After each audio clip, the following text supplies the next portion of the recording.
Good evening, ladies and gentlemen, and welcome to the City of Gloucester Zoning Board of Appeals meeting of October 12th, 2023. Um, This is a hybrid meeting. It's an in-person meeting with a Zoom link that's accessible and been advertised to people. And I see we do have 27 people on the Zoom meeting. Um, In attendance tonight, myself, Joseph Parisi, Vice Chair Catherine Slickby, uh, members Peter Canavo and Michael Nyman, and I declare we have a quorum. Do we have any members on Zoom?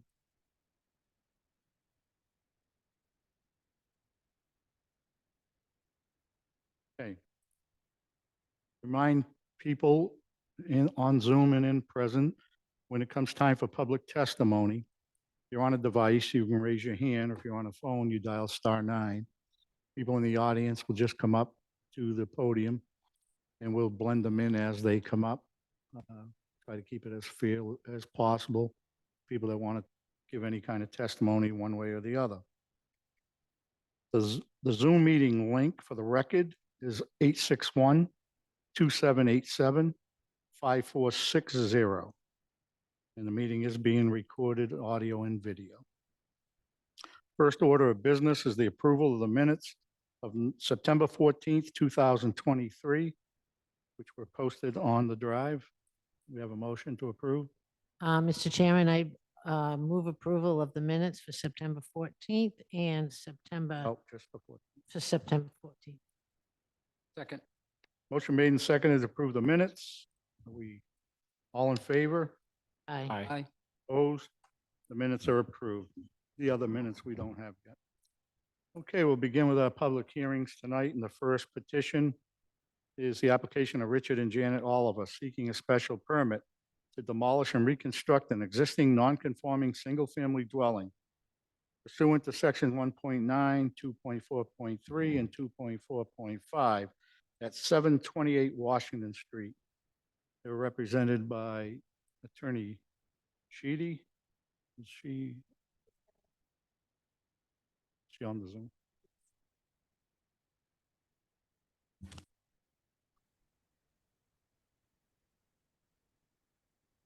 Good evening. Can you see me?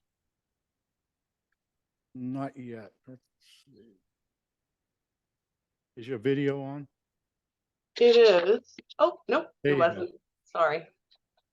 Good Just so evening. everybody sees, we'll be able to Mhm. see anything on the Zoom screen for the public, and the people on Zoom get to see both. So go ahead.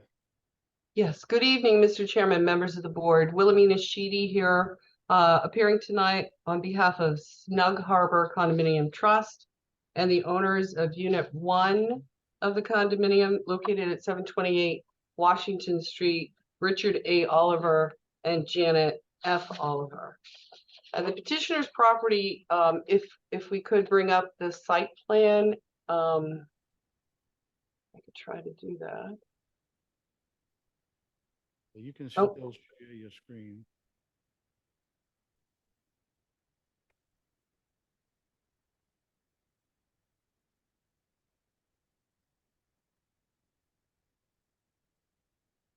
I don't think I'm able to share my screen. 1 second.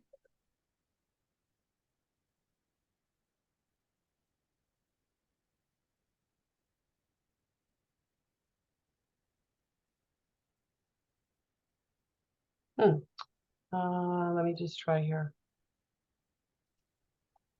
Are you able to see this? Yeah, but that would be. No.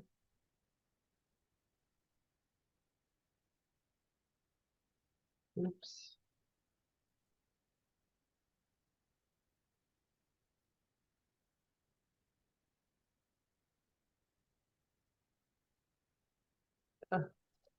Always happens.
here with us during our practice session, they assured us the share screening would work.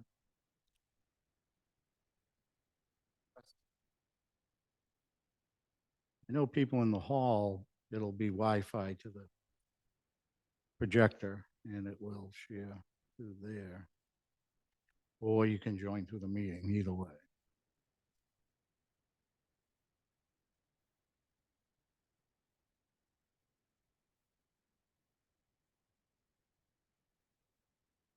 Gonna have to bring her back in too eventually. She's out of the meeting.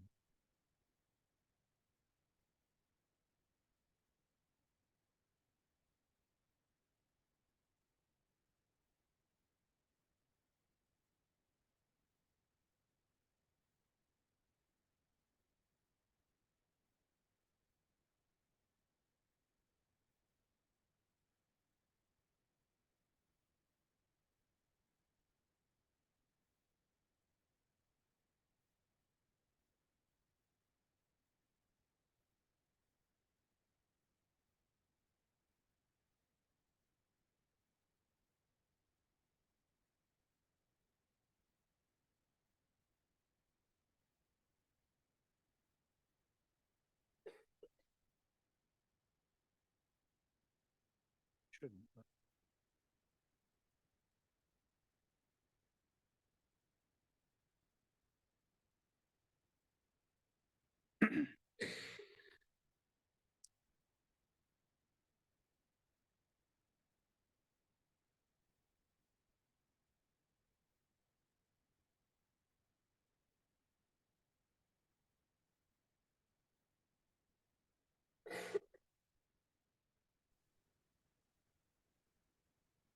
Oops. I'm back now. Yes, can you try it again? Okay. I think we got it. I'm just going to read my presentation and not try to get the site plan up. Excuse me. The petitioner's property is located in a low, medium density residential R20 district, and it is a freestanding condominium. There are a total of 3 freestanding single residential structures on a common lot. All units are non-conforming as the R20 district has no provision for more than 1 principal building per lot under section 2.3 of the GZO. The lot is basically rectangular in shape with 74.94 feet of frontage on Washington Street, where a minimum 80 feet is required under the GZO. Lot width is 80 feet and 80 feet is required. Lot area is 23,000 square feet, and there is a minimum 20,000 square feet required with 10,000 square feet required per dwelling unit. The 3 units aggregate is 14.6% of building coverage, and the GZO maximum is 25%. Unit number 1 is located in the front of the lot facing Washington Street, with units 2 and 3 located to the rear of the lot abutting Lobster Cove. The bylaw requirements for front setback is 30 feet, rear setback 30 feet, side setbacks are 20 feet. Unit 1 is situated 45.6 feet from Washington Street with a rear yard of approximately 100 feet. Both front and rear are therefore conforming. The left side yard setback is 15.9 feet. The right side setback is 26.3 feet. Unit number 1 is therefore non-conforming as to the left side yard setback. The petitioner is seeking to demolish the existing original 1850s single-family house and replace it with a new single-family that constitute a decrease in the footprint of the original structure, which will result in a decrease in the non-conforming left side yard setback. The existing structure has been inspected by licensed contractors and has been determined to require improvements, which would be cost prohibitive. The new single family would be energy efficient with modern utilities and building specifications. Under the petitioner's project, this non-conforming side yard setback will be improved over that which currently exists to 16.7 feet. So we're going 15.9 feet, 16.7 feet. There are no increases for any current dimensions of unit number 1 under the project, and the building lot coverage will decrease to 14.4% overall. Special permits pursuant to GZO Section 1.9, 2.4.3, and 2.4.5 for the demolition, reconstruction, and alteration of this non-conforming structure should be issued to the petitioner because the proposed project is not more detrimental to the neighborhood than the pre-existing non-conforming structure. Furthermore, as required by GZO 2.4.5, the demolition of the existing structure will not take place unless and until the project is approved by the board. The construction of the new structure will follow the demolition of the existing structure as expeditiously as practical. And the petitioner did submit numerous letters of support from abutters with their petition. Does the board have any questions? At this point, by the board members, anything? Nope. Okay, we'll take public testimony on the application. Is there anyone online or in person that would like to speak in favor of the application? If you're in person, come on up to the microphone. If you're on Zoom, you can raise your hand. Anyone wishing to speak in favor? Seeing none, is there anyone wishing to speak in opposition to the application? Any opposition, please raise your hand.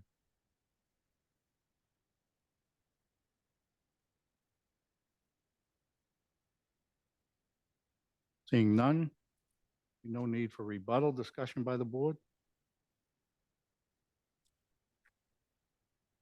No, it's really, I mean, questionable as to whether it even intensifies the nonconformities very much. I mean, it's pretty straightforward project. Looks like a nice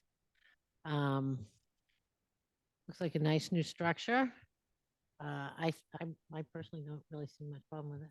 No, I don't see any problem with it. Does it intensify the existing nonconformity?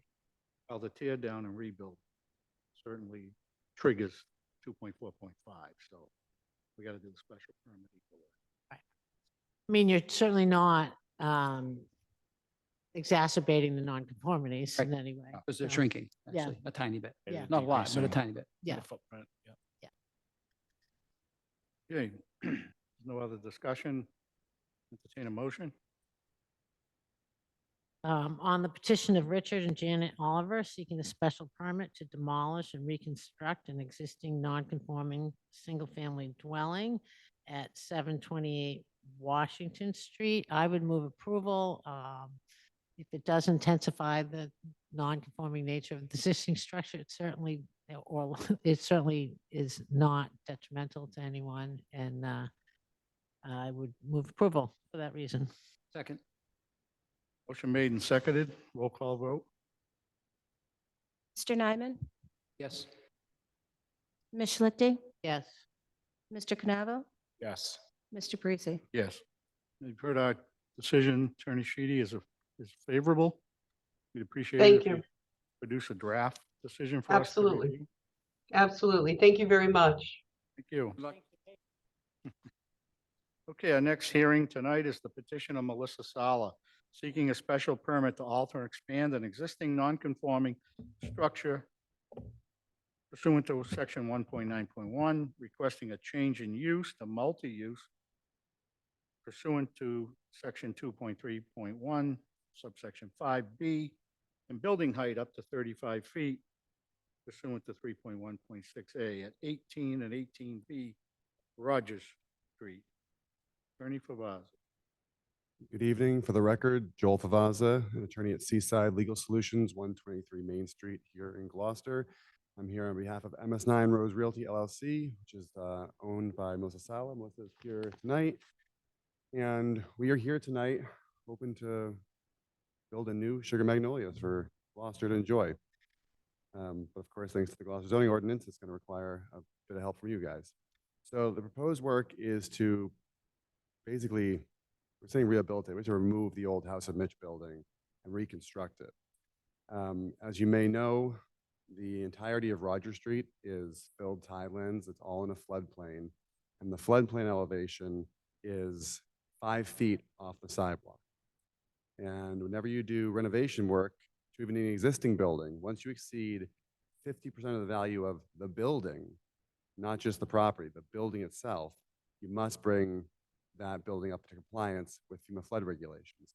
The assessors pegged the building itself at about $160,000 in value. So if you spend 80 grand in the House of Mitch building, you have to jack it up into the air 5 feet. And so as you can imagine, there's no lifting the House of Mitch building 5 feet in the air. You have to take it down, build something new. And so to cover the cost of that and to sort of fit in with the civic planning for the downtown, my client is proposing to build a new building that'll have Sugar Magnolia on the first floor, and we'll have 2 residences on the floors above. We are in the Central Business District. Again, we are at the old House of Mitch building across from Minglewood.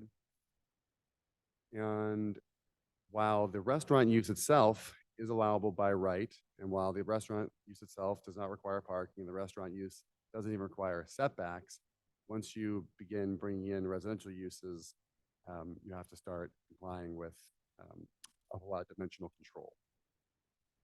So that's just a copy of the use table or the dimensional table that was in your packet. We can go back to that if we need to.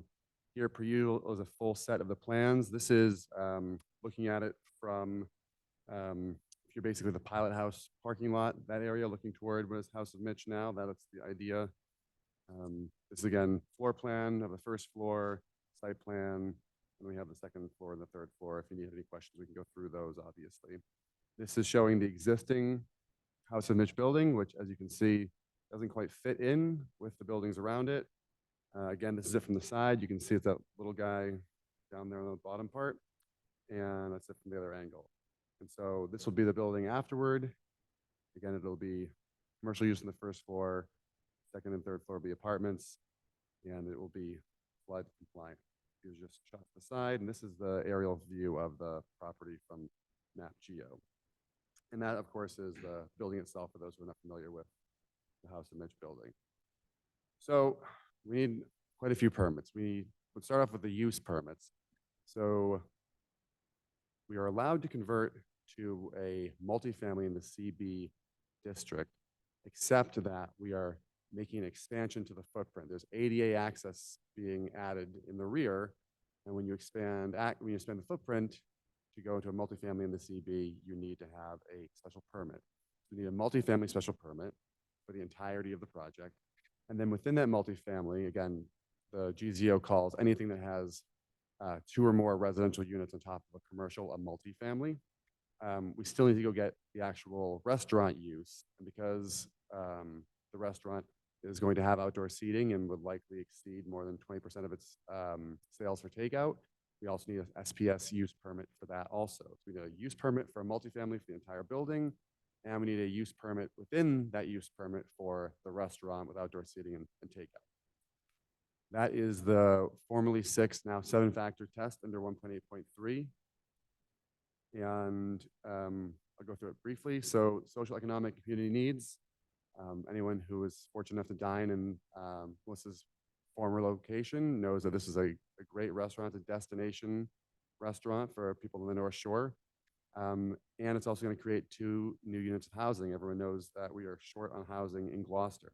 Traffic flow and safety. Again, we're taking what was a bar restaurant use, converting it to a breakfast lunch restaurant use. So that's going to be pretty much an even trade, except it'll actually be better in that it won't be the busiest time for this business will not be the busiest time for the rest of the businesses on that part of Rogers Street. And then there is a requirement typically for 1 off-street parking space per dwelling unit. We're not proposing to have any off-street parking for the units. But again, this has been studied by the city and was actually a discussion that the planning board had. Sean Henry, who's on the planning board, was remarking just recently how the downtown parking issues aren't related to the residents because the residents get up and leave in the morning. And then when the businesses close, the residents come back. And so this is, we think, in concert with the concept of having a mixed use downtown. As for the adequacy of utilities, again, we are on Rogers Street. There's plenty of utilities to service this building. Neighborhood character and social structure. We are in an area of mixed commercial and residential use. The buildings that this backs up onto our Main Street all have commercial units on the first floor and then at least 2 floors of residences above them. And this actually is going to, I think, help the downtown and that what's called Boynton Way, that's that little path that winds between Beechco and Cunningham, down past the chiropractor, down to the back of the House and Mitch building.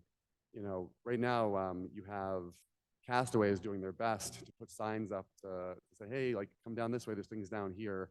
And by revitalizing this building, it's going to do a much better job connecting the Roger Street area to the Main Street area. And I expect to see increased foot traffic down Boynton Way, connecting the two parts of the downtown. That should be a benefit. Qualities of the natural environment, the site's fully developed, no impact there. And this has gone through Concom and been approved by them already. Fiscal impact, city will get additional tax revenue. I assume the assessors are going to have a field day with this building when it's up. And for the owner, she's going to be able to get rental income from the top 2 floors, and that is going to help defray the cost of this project. This is a big undertaking to construct an entirely new building downtown. And then the new 7th factor is vulnerability to flooding and flood damage. And so again, one of the reasons this building is being fully rebuilt is that we're making it fully flood compliant. It'll be the first of what I think you'll see will be many buildings down on Roger Street that have to come up several feet as part of major renovation projects. Then we need dimensional variances. Again, although the footprint expansion is minor in the rear, we're changing uses. We wipe away whatever dimensional, pre-existing non-conforming, quote unquote grandfather status we have. Here we have a very typical undersized lot where literal enforcement means that you could do the restaurant use, but you couldn't put any residences anywhere on this building. And again, if you look at Central Business District zoning, if you look at civic planning, the idea is to encourage a mixed use of housing above commercial endeavors. And so that obviously creates a hardship that relates directly to the shape and the size of the lot. It also deals with the building itself. The building footprint being retained is a footprint that violates setbacks when you add a residential use to it. And then if you get that far, you have to go, okay, well, if I grant you the relief, is it going to harm the public good? Is it going to be against the intent of the ordinance? Again, I think quite the opposite. This building has been vacant basically since 2017. It doesn't fit in with the kind of revitalized west end of Main Street, west end of Roger Street. And so by allowing this application to move forward, you're actually going to be serving some housing goals, some commercial tax-based goals, and just again, kind of a civic planning goal of the revitalization we've seen on the west end of Main Street and Roger Street over the last 15 years or so. Then we need a height permit. Again, as you can imagine, when you have to take a building and pull it 5 feet into the air, the roof line runs with it. And so if you go, is the height consistent with the neighborhood character? So it's 34.9 feet above average grade. The building immediately to the left is 33 feet above average grade. There are more than a dozen buildings in the Roger Street, Main Street area that are over 40 feet tall. So there's plenty of buildings that are more than 30 feet tall in this neighborhood. And then again, because of the way this lot is situated, everyone knows Roger Street's lower than Main Street. Even though it'll be a tall building, it still sits lower than similar buildings that sit up on Main Street. So then you have to go, well, is it going to have obstruction of views, overshadowing road properties to the degree that it'll be substantially more detrimental to the neighborhood? And if you notice one of the side shots of the plans, that the tallest part of the building is pushed all the way to Roger Street. There are residences behind this lot, and there's going to be space built in to make sure that the tallest parts of this building are not jammed up against the furthest back part of the footprint. The tallest part is down toward Roger Street. Make sure that light, air, et cetera, are able to pass through to the existing buildings around it.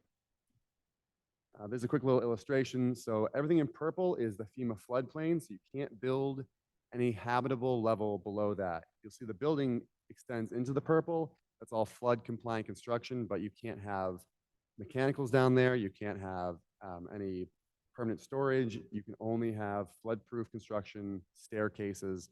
As you went up higher, you could put parking, as you know. Then you get into the green area. That's the area that's not too tall, quote unquote, per the GZO, and also not too low per FEMA. And then the yellow part at the top is where we exceed the 30-foot maximum height by right. And so if you notice, the yellow part is a smaller strip, or a thinner strip than the purple. So it's not a 1-for-1. The amount of space lost in the purple is not 1-for-1 being made up on top. They've actually still trimmed the building to keep it at a zoning board permit. I will also say that in the packet, we showed potential roof deck plans. If Melissa goes forward with that, she will have to go to the city council and get a separate height permit because the railings for the roof deck are outside the 35-foot limit that the zoning board has. But the building itself, until such time as she decides to go forward with that, needs a height permit from the zoning board. And then the last special permit we need is for lesser number of off-street parking spaces. And so you're allowed to issue a permit to reduce the number of off-street parking spaces if we can demonstrate that the lesser number is going to be still kind of compliant with the whole concept of making sure that we're not creating an unsafe situation. As I mentioned a few moments ago, residents downtown typically have inverse schedules to the businesses downtown. They leave, the banks open up, the lunch places open up, the offices open up, all of those start closing, the residents come home, and they're able to park. Municipal lot across the street, the Gloucester House lot. As someone who unfortunately finds himself late at the office many nights, I can tell you there's no shortage of parking after 5 p.m. in the Gloucester House lot most nights. So although this is a requirement for 2 and we're asking to be excused from that, I think we are still meeting the intent of the zoning ordinance in that we are not going to create an unsafe situation due to lack of parking. No one's going to be up on the curb or blocking loading bays or something because they can't find a place to park. There's a ton of residences down in the downtown who are in buildings and properties that have no parking spaces, and they seem to make it work. So that was a lot, but it's a lot of relief we need. Again, we're just looking to take the old House and Mitch building, rebuild it, make it flood compliant, add 2 residences above it. The relief and permits we need are 2 use permits, one for the multifamily, one for the restaurant. We need a bunch of dimensional variances. We need a height permit, and we need a parking permit. If anyone needs to look at a cheat sheet, I have one here. And otherwise, I thank you, and we'll be happy to answer any questions you might have. Is there's an alter and expand also? Oh, my goodness, you're right. Belt and suspenders, yes. I think we requested a special permit to all. So 5 special permits and 8. Yes, thank you, Chairman, yes. And the standard there, of course, is to not be substantially more detrimental to the neighborhood than what presently exists. For the reasons I stated previously, I think that's an easy, kind of a easy standard to hit. Okay, great. Any questions by the board? If it's in a flood zone, you have to go up 5 feet. You have to go up to wherever the flood zone is. So the flood zone on Roger Street happens to be 5 feet above the sidewalk. So why do you need a special permit? I know if it exceeds 30 feet, but if you have to do that by law, The zoning ordinance does not excuse conformance with the height requirement That's due to right. FEMA. Because it still goes to the ground. yeah. You just can't do certain things in the first 5 feet. So the building is still 34. Oh, yeah. Other questions at this time? Okay, we'll go to public testimony and remind everyone, if you're in the audience, you want to speak, you can come up to the podium. If you're on Zoom, you can raise your hand or dial *9 if you're on a phone. Can we take the sharing down? Well, Left on my end. I just can't see I can't see who wants to come in. That's all. I exited on my end. Okay, so anyone wishing to speak in favor of the application? Those in favor, and I remind everyone, first off, to give your name and your residential address for the record. Anyone wishing to speak in favor? First up, I see on Zoom is Joe Taglienti. Second, we'll bring you.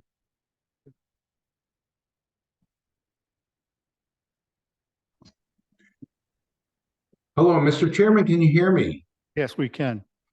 Okay, good evening. Thank you.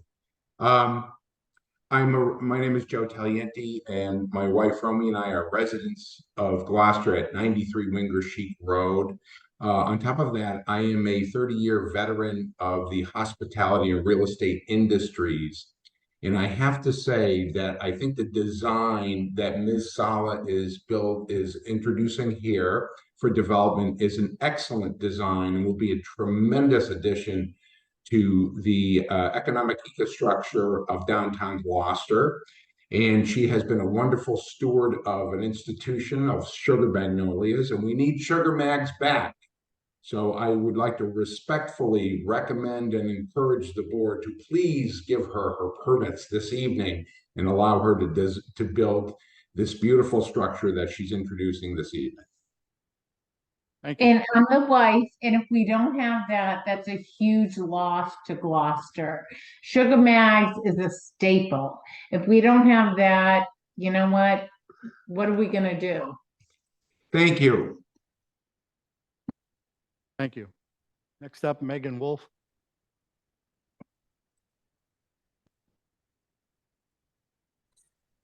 Hello, everyone. Can you hear me?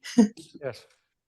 I have my 8-month-old baby in my arms and my 2-year-old across the table. And my 8-month-old has yet to have his first time and experience at Sugar Magnolias. And I hope that happens before his another 8 months go by. I'm a big fan of Missy's and Sugar Magnolias and the entire environment. What is the 8 months old address? We are at 13A Pine Road, Gloucester, Massachusetts, and we've just returned after being out in Utah for 4 years, and we're happy to return home. And we are family with Missy, and just love bringing all of our family and friends that visit from out of town and out of state up to Sugar Magnolias. It's such a meeting place for us, and so many joyous occasions. And I can't wait to celebrate the reopening. And I hope you all are in agreement with these wonderful plans. And great job, Joel, for supporting and presenting tonight. Really appreciated all the information. And I hope to see you all there soon. Thank you. Anyone else wishing to speak in favor? They go up when they wait.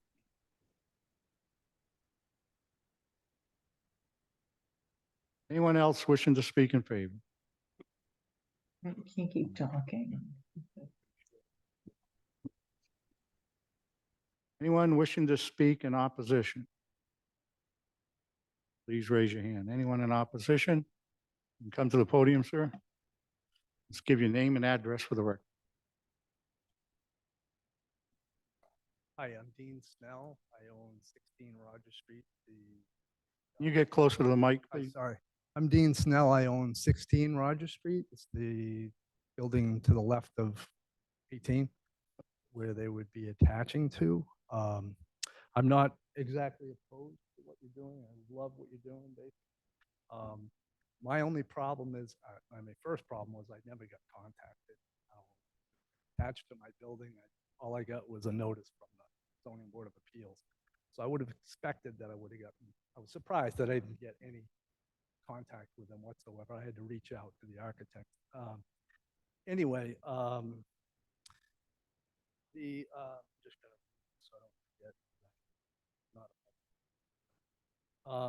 I have obvious concerns, you know, and I did talk to the building inspector, and he was able to help me out with the concerns as far as, you know, fireproofing, that sort of thing. I'm still not, you know, really don't know how the roof's going to be attached to my building as far as maintenance goes.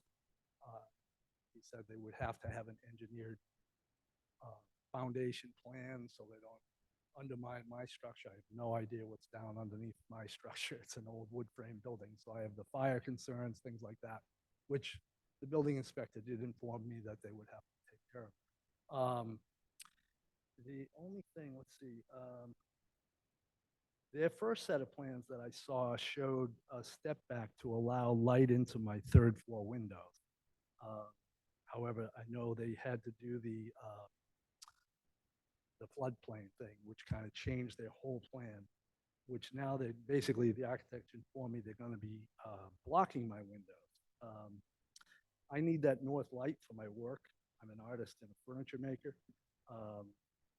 Would they be willing to install my windows further back where they wouldn't be blocked? As I said, I haven't had any contact other than with the architect one time this early this week. The other point that I had was they're asking for a 5-foot extension over the 30-foot max, I believe. The latest plans state that when, and as Joel did talk about, they're going to ask the city council, probably go forward and ask the city council for more height, which is going to be, even almost, I believe, let's see, for a roof deck, which is great. I love that. At that point, the height from Rogers Street itself, not the medium area, would be close to 50 feet, according to the latest plan. So that's a pretty tall building. That height will block the view for the apartments behind them, and it's special. I would guess that it would be less costly. I'd propose that, perhaps they could do the apartments on the second floor level. They have a huge footprint. They could go all the way back. Their current plan shows that they're just the front part of what used to be housing. They could still have the rooftop garden or deck, whatever they're calling it. And I'm guessing, I'm not an architect, but I would guess that they'd still be within the 30-foot maximum. I just feel that, if we keep giving extensions, we're going to lose the historic character and charm of Gloucester. I love Sugar Mags. I'm not opposed, like I say. Love what she's doing. It's only going to, help the downtown area, I believe, and connect that Main Street, Wheaton Way idea with the seafront. So I'm not really opposed to what they're doing. I'm just suggesting maybe that they perhaps could go back to the drawing board and do what they're looking for, 2 apartments, and not have that maximum height, extension that is going to be pretty tall. Well, that's all I really have to say. Thank you. Anyone else wishing to speak in opposition to the application? Anyone in opposition, please raise your hand if you're on the Zoom. We have Beverly Palmacci.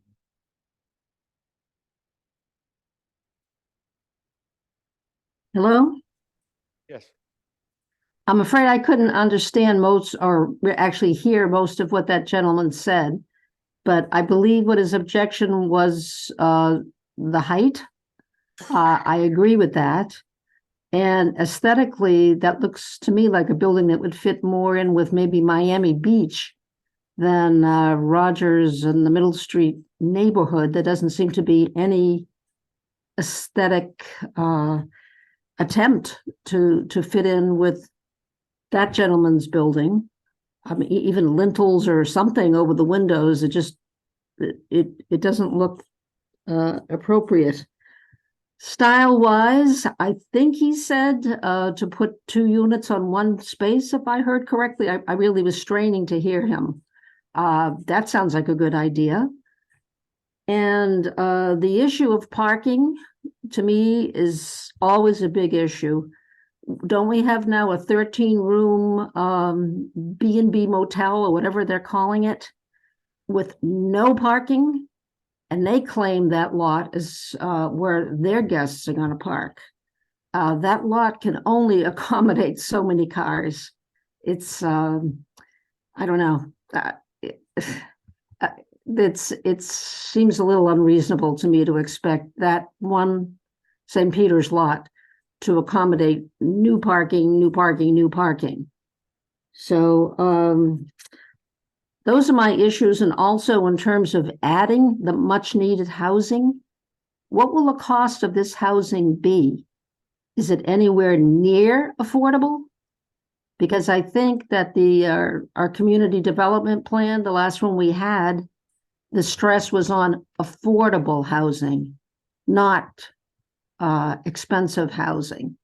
So I can't imagine that this would be filling that need. So those are my issues. I just have concerns. I'd like to see it fit in.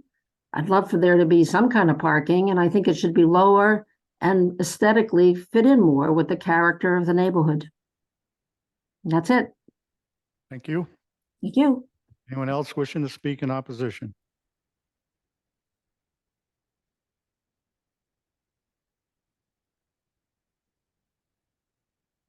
Seeing none, we'll close public testimony and we'll offer a rebuttal opportunity for Attorney Cavazza. Thank you. Give me one moment, please. And Joel, I would appreciate it. I'm not going to make you do this, but I would appreciate it if you would address Dean's representation that he wasn't contacted. Sure thing. I think what he said was he was contacted once by the architect. I don't want to misrepresent what he said. Okay, he reached out. One more second, please.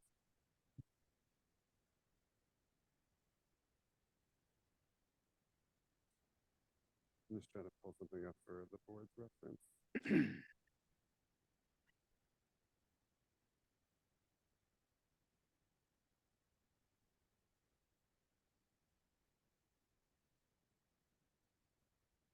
So, working back. Oh.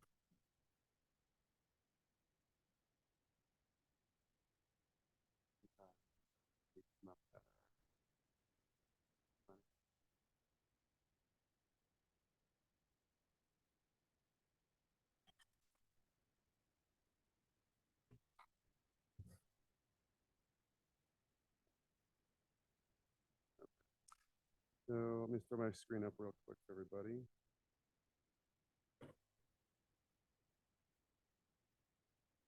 So as to the concern about height generally, it's a real quick survey of downtown. So this is where Pastaio and the Gloucester 400 are. This building's 39'1".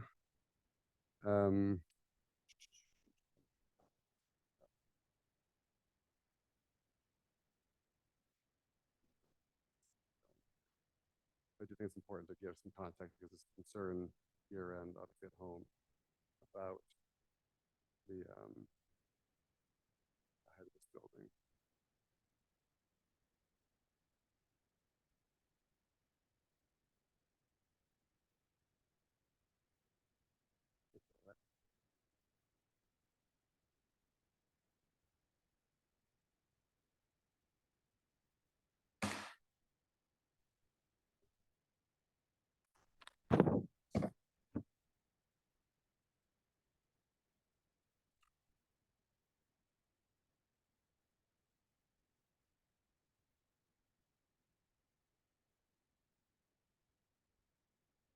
Okay, let's try this again. So this is on the street near the Cape Ann Savings Bank with 39'1".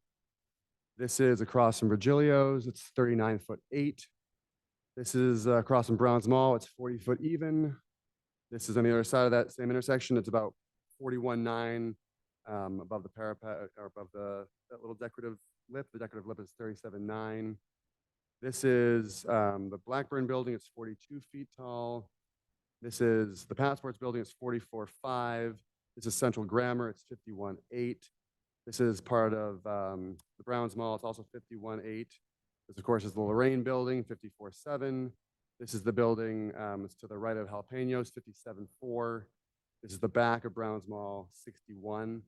So when we come before you looking to put up a building that's 34'9", the first 5 feet of which are empty because of floodplain, I don't think we're out of character with the downtown. We're nowhere near, we're not only are we not the tallest, we're not even near one of the tallest of the buildings that are down there. And so to suggest that the height of this building is inappropriate or not in keeping with the downtown, I think is misplaced. The downtown has several tall buildings and I don't see the harm in adding more, making it more uniform. My office did not reach out to Mr. Snell. I don't know whether or not anyone else did. It sounds like he reached out to the architect himself. That being said, and not trying to put words in Mr. Snell's mouth, I appreciate the kind words about his enthusiasm for the project generally, just concerns with the details of the project. The majority of what he spoke about is relating to the building process itself and the protections there for, fire safety, et cetera, are all in the building permit process itself. As to his windows, even if this building were to come down, we're still in the vicinity of his windows. And his windows, again, not his fault, certainly appreciate he didn't build the building. But his windows are on the side of a building that is built up to a property line. You know? They're touching right now, and that footprint's gonna be carried up. There is some breathing room at the top. I can bring that up now, actually. You can see at the top, this.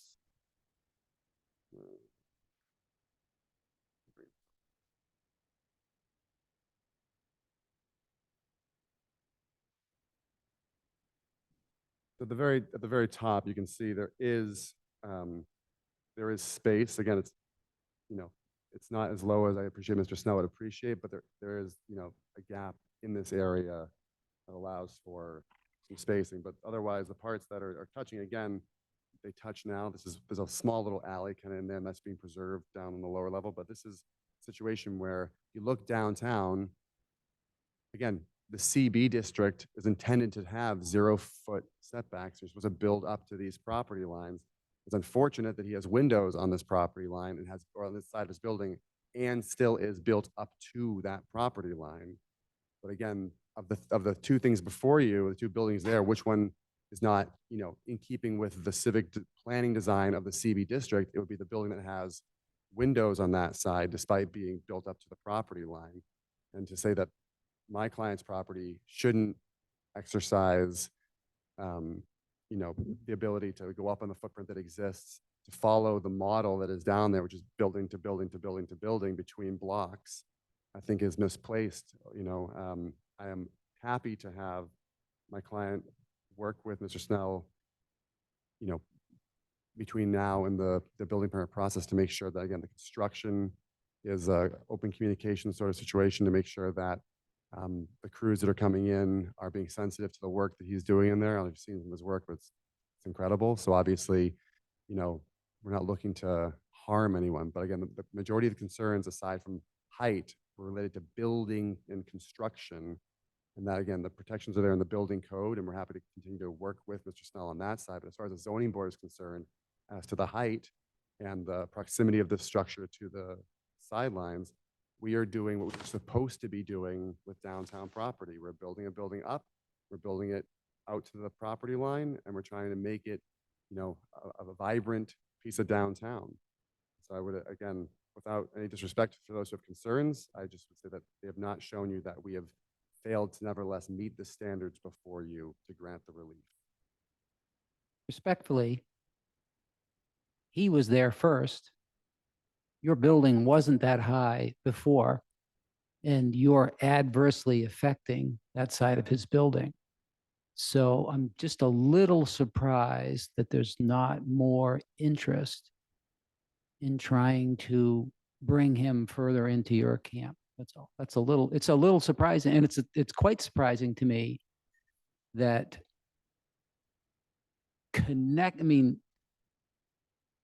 connecting to his building, I'm just a little flabbergasted that there wasn't conversation with him, that there wasn't concern that this building wouldn't have serious interest to him. So I would agree with you about, you know, any code compliance or building, and I'm a builder, right? I'm a licensed builder. So I get all that. That's all going to get taken care of by the building department. So I would sort of gently dismiss all that and say, not to worry, Dean, that's all going to get taken care of by the building inspector. But he's an artist, right? You're directly affecting his occupation. And so I'm not going to speak for anybody else, but it just felt a little flippant, maybe is too strong of a word. I'm not really trying, I have a lot of respect for you as an attorney, but it just felt a little dismissive to me that his concerns are legitimate and he was there. And you're asking our permission to put this building there as you've drawn it and to dismiss his concerns. That's what you're asking me to do. I'm asking you to filter his concerns through the lens of the zoning ordinance in Chapter 40A. And I think, you know, with respect to you, Mr. Nyman, you're usually, you know, spot on about saying, hey, I hear why you're upset, but there's nothing in the zoning ordinance that says I have to, you know, that they can't make you upset. I mean, this is, again, I'm not trying to be flippant. I'm saying at the end of the day, this building can't be pushed off as a small lot. And I think it's unreasonable to expect them to push off of the sideline when, again, this is how the buildings downtown are generally, if you look, yes, the House of Mitch doesn't block him now, but it's a crazy looking building compared to everything else down there. Like that's, and that he may have purchased a building that had windows that he had an advantage over many others for a long time. Like that's great. But if you buy that building and, don't have some sort of understanding that like, hey, listen, there's 0-foot setbacks around here. Everybody else, no one else has windows on their sides. Even new construction that go up next to nothing. If you go up along Main Street, there's a few new second and third floors that have gone up, and you'll notice there's no windows on any of those sides because they know someday the building next to them is going to come up and meet them. So again, it's not to be dismissive or to be flippant, but I think if you would filter his concerns through the lens of 40A and the GZO, he has not articulated that we are substantially detrimental to the neighborhood, or that we are, harming the public good, or that we are, otherwise not meeting the multiple standards that are before. Yes, but there's often, I've lost track of how many times you've come before us and we've had not this particular issue, but fences, screening, all kinds of things, that there's a give and take that often happens, when a neighbor is being directly affected. He offered some different possibilities there that I feel like you just dismissed. Again, with all his suggestions this evening were an entire redesign of the building, the loss of an entire floor, and the reorientation of both apartments. That's a major undertaking. So he was talking about possibly moving windows and things like that. Again, what I would say, and I'll stop after this. Yeah, It's no, fine. yeah. I'm not your cross-examiner. I want to be fair. That I think the disappointment for me, and I think that potentially if there had been some dialogue with Dean, that you might have been able to privately made some concessions. I don't really know. You might have been able to work out something. So I'm just disappointed that there wasn't conversation with him who's directly impacted by this building that's going out higher than his. I'm just disappointed. Well, you guys meet again in 2 weeks. If you'd like us to pause on this and speak with Mr. Snell and come back in 2 weeks, we can, see if there is that middle ground to meet. I would like that. I don't want to impose anything on the others if they don't have my concern.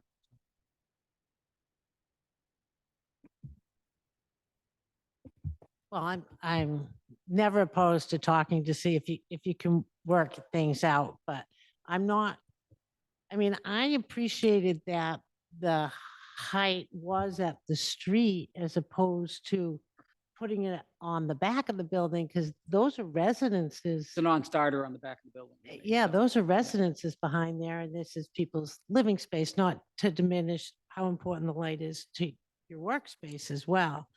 So, I'm happy to continue it for 2 weeks to see if, I don't know, a light well can go in there. I'm not sure what could go in there. I'm assuming the second egress might be going down there. So, What is in that area? So this, I learned some of code compliance also with this. When you are putting no more than 2 dwelling units and you fully sprinkle them with modern sprinkler standards, you only need a single means of egress. So there's just actually one egress stair. It's on the other side. So people come in through the kind of the Boynton Way side and Yeah, head up that in. staircase. No that one's going to goes be up. coming past his side, but there is no Oh, stair. okay. There are no stairs over there also. So that is living space that the units are Yeah, taking up. these aren't big units again because we were pushing everything to the front. They're not big units. Yeah. And it's already there on the first level. It's only this much. Oh, I For see. the what you- apartments. Oh, right. So it doesn't okay. go all the way back. Right, Not at all. right, It right, clips off a bit there. right. I have mean, to say, don't know. when I saw the plans, I was much happy to see the apartments in the front, again, for the same reason. Because if the apartments got pushed to the back, we just have a whole different group of people against it. So, and I would have expected that. Then when the new plans come out and the apartments were pushed to the front side, which is the tall side, like you say, there's all those, the building next door is pretty good height too. So, I didn't think there'd be an issue with that. Yeah, There's I still didn't take a windows, look yeah. at the windows on the side to see if, maybe another window could be put in the rear of that third floor, Mr. Snell, as opposed to if he's losing one on the side. Oh, the second floor, The third floor doesn't go over. The second floor is where, the first Okay. floor was gonna be, was there now somewhat. So we're talking about this space right here. Okay, yeah, It's already gonna block the window on the second floor of his building. yeah. It's not gonna, I mean, it's gonna maybe have a part of a window on his third floor, so. I have no problem with taking a time out to look again, but I do support the project as it is. Yeah, I generally support it as well. I mean, the parking, the two spaces for the residential parking is not, I live downtown too, and it's not just St. Peter's parking lot. There's the Gloucester House parking, there's I-4C2, there's the parking lot in front of the Fitzhenry Lane House. They're all virtually empty at night. And, the bank parking lots are open. And I mean, I think eventually this city is going to have to build a downtown parking garage, but that doesn't concern me as much as it may concern others, because this looks like it's going to be what, 120-seat restaurant, or pretty good sized. Yeah. But I still think that there's plenty of, unless there's, an event going on, there's plenty of parking downtown at night. So, yeah, do you want to take the time and see if there's anything? I mean, just because you hadn't had an opportunity to talk to the Yeah, no, abutter. then that's fine. I'd rather something workable. Again, we're not here to fight, right? Yeah. So if we can work something out and come back, Yeah. you know. Yeah, so- I know, like in our building, when the bank was coming out and blocking our light, they put windows in the side of our building, which eventually, because I'm in CB2, could be built against, but for now, it gave me some light. So, Yeah, no, that's, if you'd be willing to grant me a continuance for 2 weeks, I'll come back in 2 weeks after hopefully working something out, at least trying to.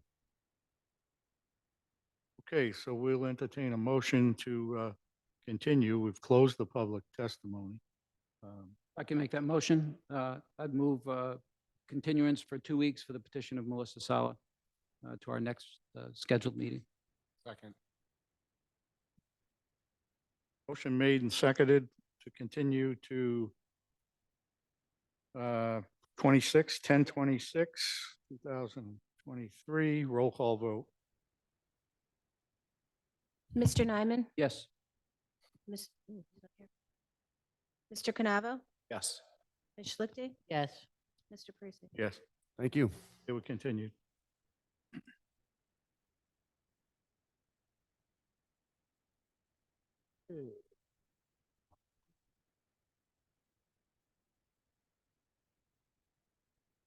Our next hearing tonight, new applications.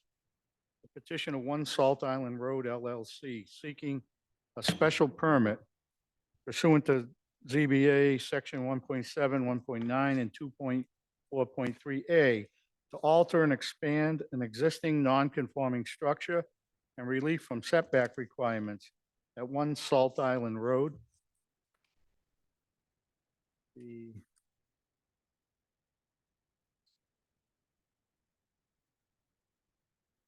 This the last one?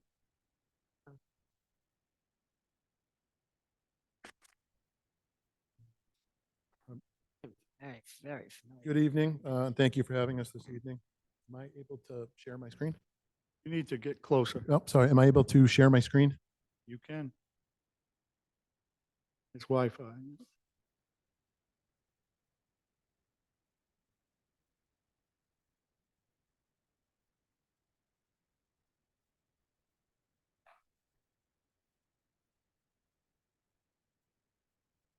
I have Zoom open.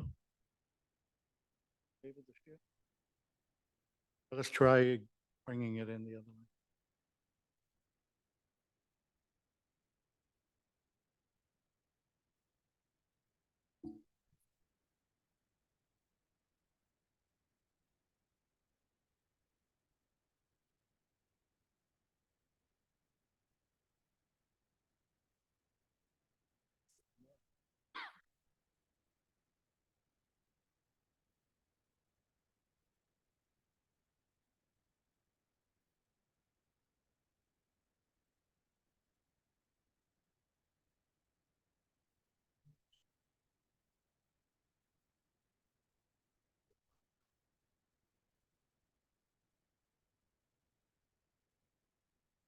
well.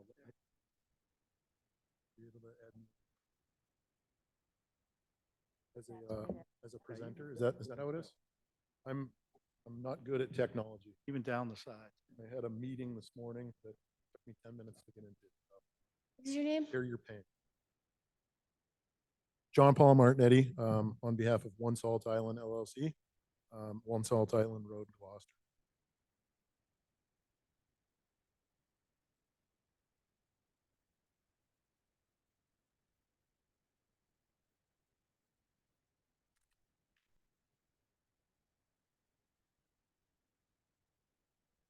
Oh, there we go.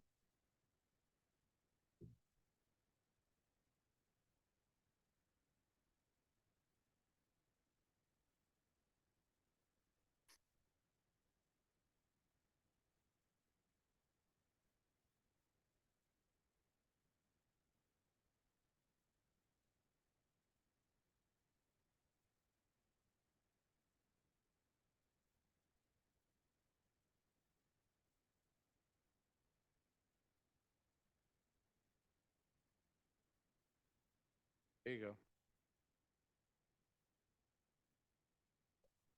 Okay. Again, John Paul Martinetti on behalf of One Salt Island Road, 1 Salt Island Road LLC. Here with me this evening is our project architect, Rich Rankin of Rankin Associates, and Mike Giuliano of Eagle Brook Engineering, our civil engineer. We purchased the Good Harbor Beach Inn last year, and we've been absolutely thrilled at our experience thus far. City's been helpful with licensing procedures. We were able to hire 3 amazing staff members who are members of the community. The neighborhood's been great. We've had the opportunity to meet so many wonderful guests. A little history on the Good Harbor Beach Inn. So the inn has a long and proud history on the beach. It first welcomed guests in 1910. It has existed in multiple structures and rebuilds in different locations, shapes, sizes, and number of rooms. The original owner of the inn, Edwin McIntyre, actually acquired the Briar Hotel, which is directly across the street from the existing hotel, and remodeled it as the lodge. So at one point in time, that was actually a part of the inn that sits in its current location. The lodge was eventually separated from the inn and is now residential condos. In 1957, the inn that was at 1 Salt Island Road, but it was a 4-story box structure. It burned along with a number of other seasonal homes and seaside lodging. It was rebuilt as a existing structure in the format more or less as it stands today. It continues its storied tradition of welcoming people to Good Harbor Beach. The 1959 structures remain in much the same format as the current structure, having only undertaken a number of updates, changes over the years for various purposes, ranging from enclosing porches to adding decks, fire escapes, and other appurtenances. We purchased the inn again, and last year with the understanding that ultimately the inn needed significant renovation in order to continue its operations. And with the understanding that Gloucester, the area residents, and the beach visitors should enjoy the benefit of the Seaside Inn for many years to come. We're a proud family-owned operation. We run a number of businesses in and about the North Shore, and admittedly, our hope is that this will be the crown jewel of everything that we do. Initially, we had come to the beach in Gloucester as kids, since we were kids, as day visitors, but now we've ended up in Gloucester as business owners. We're thrilled to be here. So it's our hope that we can continue to contribute to the tax revenues of the city through real estate taxes, licensing, and rooms taxes, as well as welcoming guests to spend their money in the community at the restaurants, retailers, tourist attractions, and more. Aside from a small continental breakfast that we source from downtown, inn guests derive their meals from local restaurants and shopping centers. The renovation will help us to continue operation, extend the season into the heating season, and further add to the tax base and bolstering of the community businesses. Since taking ownership, we're proud to state that we've contributed to the tune of 6 figures in tax revenues to the city of Gloucester. We hope to expand upon that. The intended renovation you see before you on the screen is a rough rendering. It was thoughtfully planned to provide much the same experience as the existing inn, with the benefit of new and reliable amenities and modern code compliance. The financial cost of the proposed renovations versus the assessed value of the existing structure results in the project being considered a substantial improvement. In addition to modern building and energy code compliances, we've designed the renovation in compliance with FEMA, sustainability standards, and the Americans with Disabilities Act. Given the topography of the site, it was not easy to achieve, but we're very proud that we will be able to offer a fully compliant ADA room with deck and courtyard access. We've already proceeded through meetings with the Massachusetts Architectural Access Board and received the required approvals. Additionally, we're proud to report that the renovation proposes to make the inn compliant with FEMA construction and sustainability standards in alignment with the federal, state, and local floodplain management goals. The changes to the structure's elevation, which we will detail further on a portion of the structure, have been thoughtful and done in pursuit of those FEMA requirements. Further, for the work to take place at the site, we intend to have zero disruption to the beach habitat, and intend to stay fully within the site with no impact to the beach. We look forward to beautifying the site. With our season now having ended, it's our intent to move as swiftly as possible. The FEMA process and the planning for FEMA and addressing the needs of FEMA has taken us longer than expected, but now that we're in the off season, we're pushing as fast and hard as we can to get the work done in the off season for the benefit of both the neighborhood and our annual guests. I've had the opportunity to speak with a number of neighbors, a couple of whom had questions and concerns. I'm happy to proactively respond to a couple of those concerns. They mostly relate to occupancy, parking, and lighting. As it relates to the inn and occupancy, the inn is currently 18 rooms. The proposed renovation does not increase that number. The existing occupancy is 90. We're not requesting to increase that number either. In fact, the number of rooms that currently have 2 beds, a number of them that we're proposing in the changes will only have 1 bed. So we anticipate the actual occupancy will actually decrease. Excuse me. The modern day guest has an expectation of a bit more elbow room in the room. The rooms as they stand have 2 full beds. It's very tight and admittedly not compliant. In the event of full renovation, we could not put 2 beds back in that room and still have access and egress in and about the rooms. So the proposed changes to rooms 1 through 6 in terms of their size is purely driven based on code compliance. We're not asking to make more space for more people or more occupants. As a matter, we have a snack bar on site as it exists. The renovation, unfortunately, does not include continuing with that snack bar. Much of that is the financial consideration of coming up to code with a commercial kitchen and a commercial operation. And as we saw with seasons like this summer with a lot of rain and trying to get help, it's very challenging when you can only sell a couple of hot dogs and garner enough tips to keep kids coming to work. So with the elimination of the snack bar, it actually helps us a bit with parking. As it stands, we have 18 rooms, 18 guest parking spaces, strictly enforced, 1 guest, 1 vehicle per room, and that leaves 4 parking spaces for our employees and housekeeping staff. So actually, we're looking at the benefit of actually parking 1 or 2 less vehicles in the peak of the day as a result of not having snack bar employees on site. I'll defer to our architect with regard to exterior lighting. I kindly assure everyone that the lighting will be in compliance with all building code, dark sky compliance. The existing facility operates right now with a limited number of spotlights covering large areas for the safety of guests and staff traversing a lot of aging staircases and walkways. New lighting is proposed to be all localized, lower wattages, and will not spill off the property. It'll be in compliance with code and ultimately to the satisfaction of the building department. With regard to the proposed expansion on the deck on the 2nd floor, it is intended that the room occupants and are subject to the same stringent guest rules and regulations that we strictly enforce.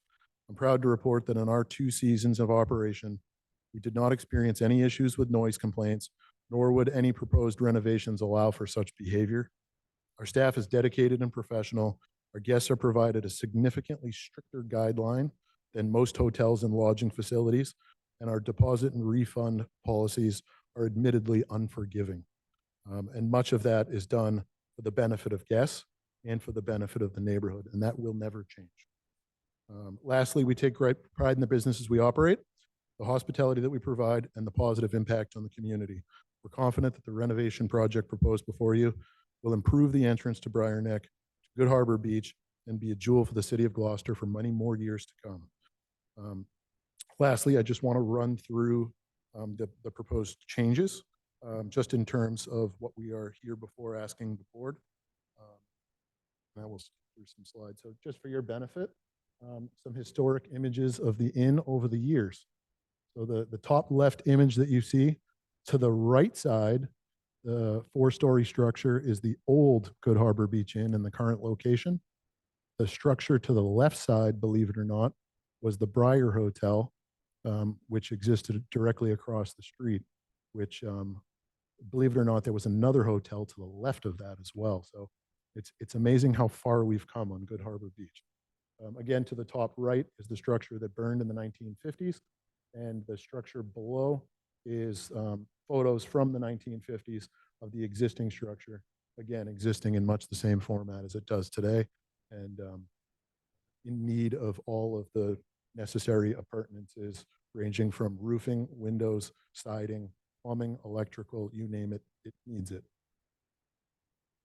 Just a site plan identifying the location of the property. I'm sure you're likely familiar with the site. And then I will turn it over to our architect, but running through the project, pre-existing non-conforming use. It is in use in a residential zoning district. The lot area is proposed not to change. The lot area per unit is proposed not to change. The lot width not to change, frontage not to change. The front yard setback, and I'll again defer to our team here on the changes required there. Essentially at the front of the building, what we're proposing is the staircases to enter the rooms as they currently exist don't meet building code. They're side entrances, and we're proposing to maintain side entrances, literally to make them a few inches wider, just to get the proper width within the railings. And then because of FEMA, we have a need to take a portion of the structure and raise it about 3 feet. And to do so, we need to add more stairs to the main entrance. So we go from 6.9 at the front entrance stairs to 4.1. So we're essentially adding a couple of stairs. The side yard setbacks, literally 3.9 to 3.8, 4.1, 3.8, 3.9, 3.8. That's the result of the fire second floor egresses in and about the building to get people from the second floor units down in the event of fire. Again, not quite wide enough to meet code. So in the midst of doing that, we're required to expand those railings and get everything that few inches wider to get necessary egress. Vegetative coverage, we're limited on the front as it stands. We're proposing to rebuild planters at the front of the building in coordination with the new staircases, excuse me. The distance between buildings, ultimately, the roofs as you see them do not change on the two structures at the closest point.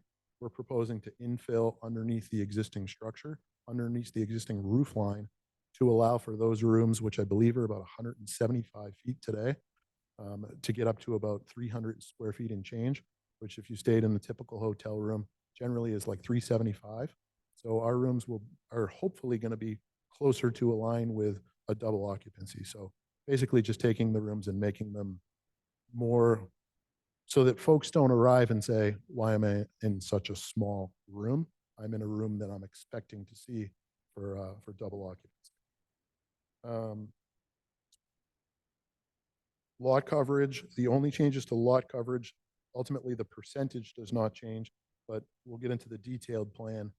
There's a nominal change that allows us to take a couple of existing mechanical closets that exist underneath exterior staircases today. And essentially, if you look underneath those staircases, there's water heaters that are exposed to the outside. So we're looking to actually enclose those, make them part of the structure, and to get modern appliances. So to be able to get modern hot water heaters, to be able to get our fire sprinkler system in, and to be able to get adequate storage. So we are adding a fire sprinkler system, which we are thrilled by. It will help us not only with insurance, but obviously safety of both the inn and the neighboring community. With regard to off-street parking, I mentioned it as well. It's our intent that ultimately we feel we'll need less parking in eliminating that snack bar staff. So I'll turn it over to Rich Rankin to kind of walk through some of the elevations to get a better understanding of what it is we're specifically proposing. So I'm more interested in the footprint, Yes. and I thought you'd be showing us and walking us through that, because otherwise you're asking for all these variances and I'm not sure why. Well, it would be a pre-existing non-conforming use, so it'd be alteration and That's expansion. a special permit. That's not a variance. I'm not sure why this isn't just a special permit. Yeah, if you're not expanding beyond what you already have. So I guess I'll defer to the board, to you folks, because I don't want to speak past what it is that we're proposing. The problem is, from what you've given us, I can't necessarily tell all that. Is only the red new? So the structure as it stands, and I can highlight it for you. We're more interested in the footprint than we are the elevations. Understood. So in terms of footprint, what you see in red highlighted, you can't even see the black underneath it in a few places. That's what I'm referring to as those inches to get the widths on those fire egresses. So if you look at the, Right, but the existing building. So the issue for you, Already special permit encroached. versus variance, if you're already in the setback and you're expanding that an inch or 2 inches or a foot, then all you need is a special permit. correct. Variance is a much higher standard. Well, So, we're prepared to meet both. So well, that'll be for us to this. That's where we're just trying to get clarity on. So if, like, on your side yard setback on the right to the plan, if some of that is already there in that setback and you're already non-conforming, extending that down for that, what you titled second-story deck, is not going to require a variance. It's part of the special permit to alter and expand a non-conforming structure. That's the lowest standard to meet. You're just increasing the nonconformity is basically what you're doing. Yep. correct. So I'm not sure I see anywhere. I mean, I'm looking at it looks like is that a bay window on the front that I'm looking at? Toward That's the stairs. So what you see highlighted in red Yes. is a canopy over the staircase. Yeah. So again, you're already in the setback there. Yeah, we're in the setback on So every that's side just a as it- special permit. as it No currently variance stands. there. We're not going from within the setback to outside the setback. So So special, in all circumstances, the relief that's requested is really, it's already beyond the dimensional requirements. In some cases, it's just, a few inches yeah, I here. would agree. I think they just need one special permit, no variances. So you're seeking to alter, slightly expand and Correct. Oh, non-conforming use, non-conforming structure. Yeah, so I mean, even the bay, this is already here. Yeah. So that's not. So what we're saying is we don't think you need any variance. I kindly ask that what it is that we need, We give you. we could be granted. No, to answer your question, we came here on the advice of the building commissioner. Sure. And we presented the plans to him, explained what it is that we presented, and he had said we needed to come before ZBA. So we're here this evening, and if it's a special permit that ultimately we need, That's what you want. yeah. Yeah, and you're asking for less, not more. Um, It's not a problem to give you less if that's what we decide to do. Will this then become a year round? So that's the intent. We had met last year with the Community Development Office, and I know for a lot of Gloucester businesses, extending the season is a great opportunity for a lot of businesses that generate their income from only a portion of the season. So we looked at it and said, given the volume of renovations that need to be had, we can restore the heating system. We can make this a possible year-round use. We are very hopeful that given the quality of work that we're going to do, we'll be able to garner year-round guests. I think, as you all know, the beach in March can be challenging, but it's a beautiful thing. So much of what we've proposed is adding glass facing the beach. And some of those rooms that we've said we want to make those bigger, that gives us the opportunity to say, you can actually spend time in that room without saying, I just come here to sleep and go to the beach. So It's the best beach in Gloucester by far. I had this argument regularly. I mean, I hear Best beach in Gloucester. Wingashiek, I hear, and I say, Good Harbor, hands down. Nothing compares. That's for out of town people. Wingashiek. That's right. The other last thing, so with regard to the velocity zone, which is new in our regulations, there's nothing new being built and you're still on the same footprint in the velocity zone? Correct. So Rich, can you confirm for me here? So the structure is the same. Effectively, what we're doing is taking the structure and raising it about 3 feet to get us up and out of that That's velocity your zone. plane. The velocity zone's a new animal. Correct. So it's base flood elevation 17. New build. Right. Yeah. So as long as it's the existing footprint in the velocity zone, we're good. It's the same footprint in the velocity zone, just raised up 3 feet. Great. Okay. Any questions by the board at this point? Good Or at this point. No, I thought that was a good presentation. Why don't we take some public testimony and then we'll talk some more. Can we take your screen down? Sir, could you take the screen down?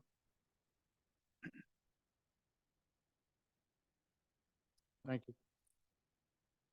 Okay, anyone like to speak in favor of the application? Anyone in favor? Either come to the podium or raise your hand. Anyone in favor? I see one hand up.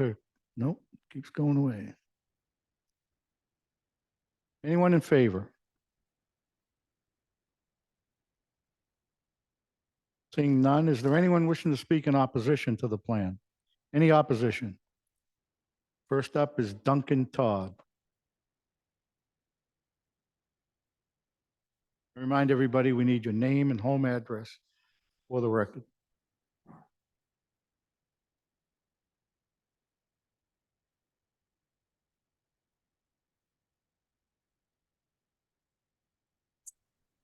Thank you. My name is Duncan Todd. I reside at 4 Frost Road in Lexington.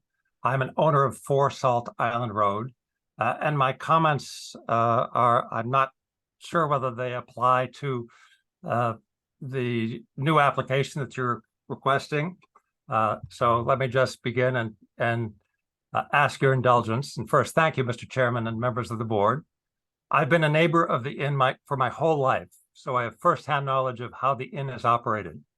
Historically, guest activities have occurred primarily on the beach, in the interior courtyard, and around the beachside perimeter of the property, all away from the neighbors. Meals and alcohol are not served at the inn, so guests leave the property to dine, generally returning when they are ready to retire for the evening. Several features of this proposal will change this pattern of use to the detriment of the neighborhood. I've already submitted written comments, but I want again respectfully request you consider making the following adjustments to the plan. Number 1, eliminate the new roof deck. Contrary to Mr. Martinetti's assertions just now, such a large and conspicuous outside area, 30 by 35 feet or over 1,000 square feet, high on the roof, will encourage large gatherings that will inevitably lead to extending time into the evening and nighttime hours. This is a significant departure from the historical uses of this non-conforming property. Noise and lights will be a particular problem for the neighbors. I will point out that many of the neighbors, we included, are at a higher elevation than the proposed deck and will look directly down onto it. The combination of the deck and the large second floor room labeled Unit 10 opening onto the deck could easily be used as a place for large gatherings and possibly meetings and events. Number 2, eliminate the cupola. This serves only decorative purposes and adds to the height. Raising the lower portion of the buildings on the property will take away some of our view. We are not happy about this, especially since a previous EBA denied an earlier owner permission to raise the roof for just this reason. The cupola just makes it worse for no functional benefit. Number 3, and Mr. Martinetti has already discussed this, require all lighting to be shielded from the neighbors and the beach. Lighting should conform to the best practices for the reduction of light pollution. Number 4, please consider any measures within your authority that will reduce the congestion at the corner of Salt Island Road and Witham Street, and reduce the encroachment of the parking spaces onto Salt Island Road. I will leave it to others to comment if they wish on the conditions on a busy summer day. As Mr. Martinetti noted, steps to each individual unit facing Salt Island Road will extend toward the road. This will, in turn, will increase the encroachment of the parking spaces into Salt Island Road. The current conditions already make it difficult for vehicles going in opposite directions to pass one another. This adjustment is not highlighted in red on the plans you received, indicating the changes to the building. Also, in reviewing a photo of this building from 15 years ago, I noticed that there were 9 spaces on Salt Island Road. Currently, there are 11. It appears that the width of each space was reduced at some point, so 2 additional spaces could be squeezed into the same overall frontage. And in terms of the footprint, I do have a question concerning the handicap ramps which are being built on the beach side next to the extension of Witham Street, whether that increases the footprint of the building or not. So in closing, I want to respectfully hope that the board will determine that portions of the application are to the detriment of the public good and will require alterations to the plan. Thank you for your time and your consideration. Thank you. Next up is Catherine Richmond.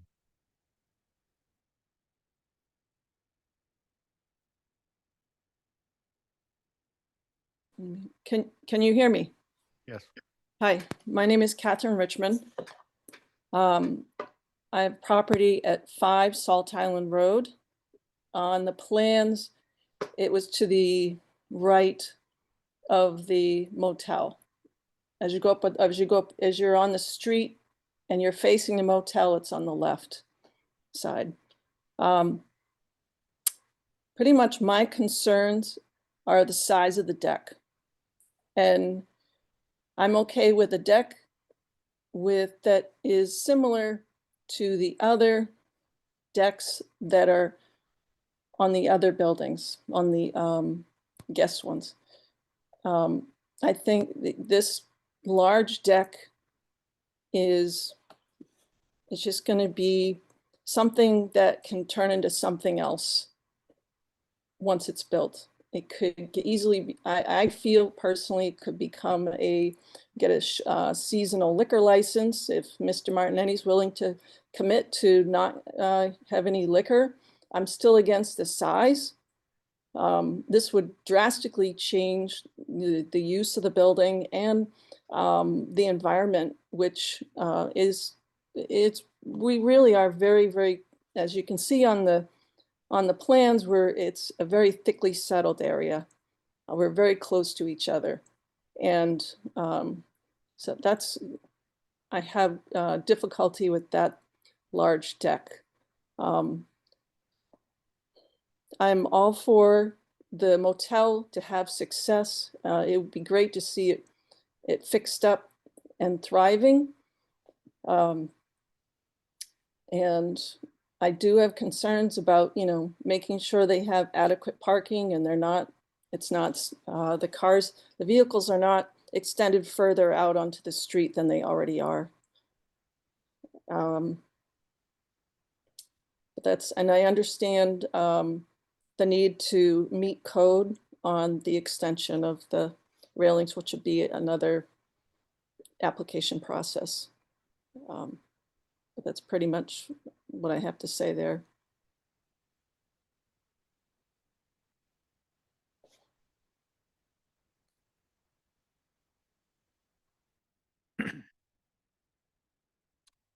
Okay, thank you. And next up would be Chris Burke.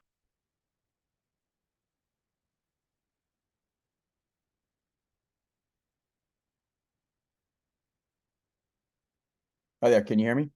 Yes. Okay, great. I'm Chris Burke. My wife and I own the property at 6 Salt Island, which is diagonally across from the inn. We've had this house in our family since the late 30s. I appreciate what Mr. Martinetti's doing with trying to maintain kind of the basic height profile because the views of that beach from our location and some of the other ones are pretty precious. I would ask that maybe kind of echoing Mr. Todd's comment about the cupola, that maybe that be rethought to not impinge or obstruct any further the views. My concerns are also around the deck to some extent, in what that could become.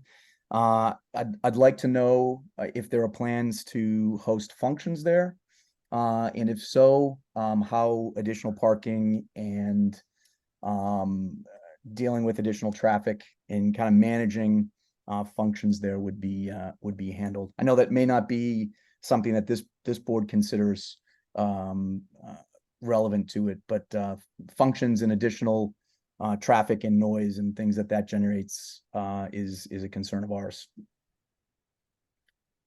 But we are pretty pleased that you know, the overall plans to give the place a facelift look really good, and we definitely appreciate that. Thank you. Thank you.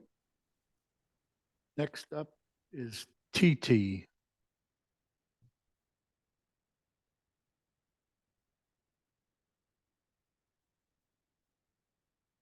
Hi, this is Tom Todd. I own part of the property at 90 Witham Street and 4 Salt Island Road. As I've written, I'm concerned about the parking, noise, lighting, and height of the building. Many changes potentially increase the capacity of the inn, negatively affecting all of the above issues and changing the use of the inn. The parking is a real issue, as the inn has no parking completely on the property. Exceptions to parking have been made elsewhere, but this inn is not in an area considered walkable to area services.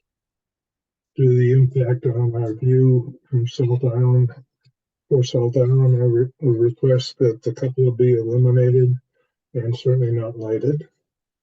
We would like to see the roof deck eliminated and are very concerned about the parking being extended further into Salt Island Road. Thank you. Thank you. Anyone else wishing to speak in opposition? You're welcome to come up to the podium, please. Folks in the audience, you don't get to speak again. There's only one opportunity online. Go ahead. Hello, Kathleen Cahill, 3A Mount Pleasant Street, Rockport. I have many happy memories of Good Harbor Beach growing up. In fact, I used to babysit at the inn growing up long time ago, on both the current inn now and the part that was sold and now is residential. Anyway, I concur with everything Duncan Todd said. Thank you very much. Mike Hayes.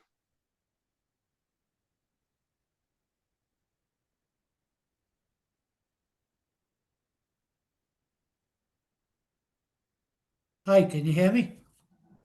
Yes. My name is Mike Hayes. I live at 97 Sanborn Lane in Reading. My wife Dorothy and I own Unit 2 and Unit 3 at 2 Salt Island Road.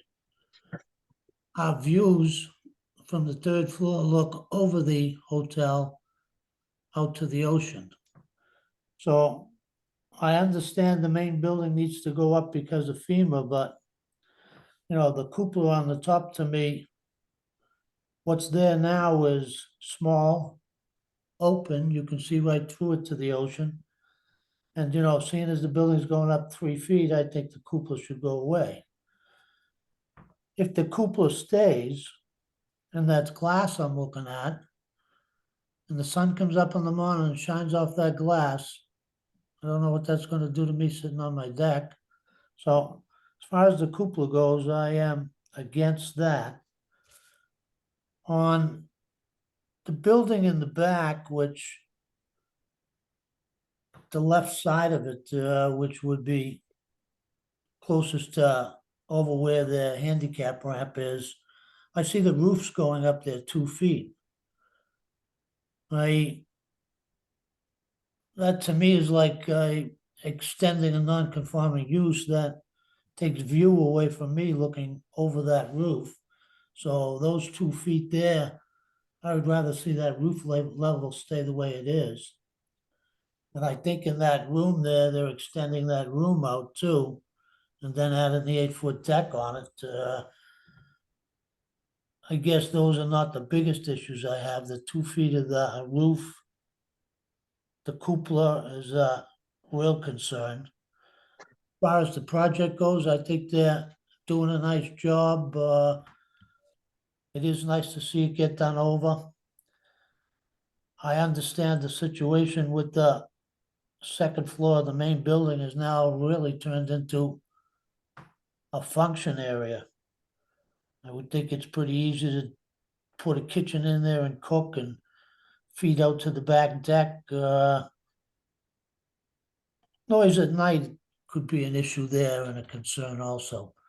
But those are my concerns. I am happy to see the building get done over, and it's nice to see that we'll have something to look forward to in the future, but I know when somebody wants to develop something, they ask for every possibility of what might be best for them. But a lot of times what is best for the people going for the variance or the special permit may not be best for the neighbors in the area. And, and I'm in my condo on the 3rd floor. There's no reason I should lose view so that the motel can increase their revenue. So I'd like to just see those few changes. Take the cupola away. Don't raise the roof in the back. And more consideration to finding out what's going to happen on that 2nd floor with that function room and the deck in the back. I thank you for your time. Thank you. Mark Adrian Farber, next up.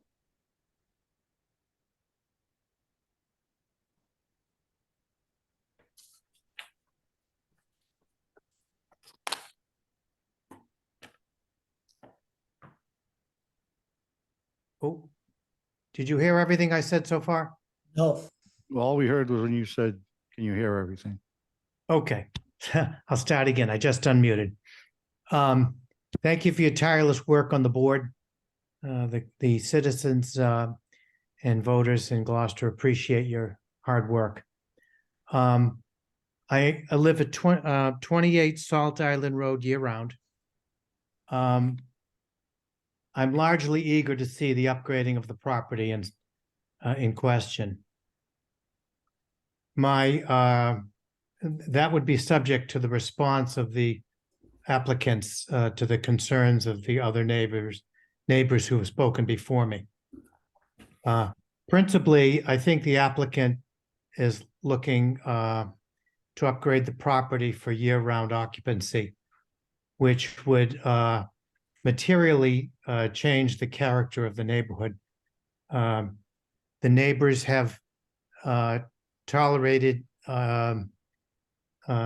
traffic, noise, lighting for mostly 4 months, 3 to 4 months of the year. Now it would be 12 months. And that makes a difference to the neighbors and the neighborhood. I would also want the applicant to address the lighting to the extent that proper LED lighting be applied with proper hooding so that the light would be cast downward and mitigate any possible light pollution. I don't know if the applicant would be entitled to apply for a liquor license by right.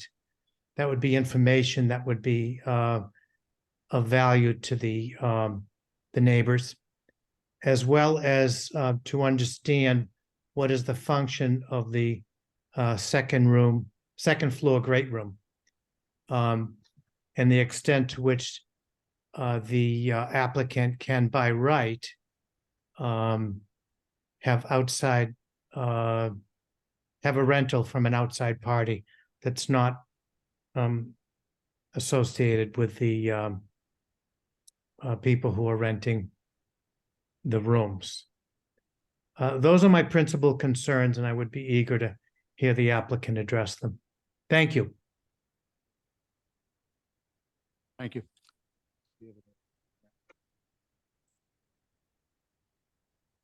Okay, next up, Susan Cohen. Hi there, Susan Cohen, 26 Cabral Drive in Middleton, 6 Salt Island Lane in Gloucester. My concerns were articulated quite clearly by Mr. Farber. In particular, the great room and the deck and the noise created and the light created onto the beach area.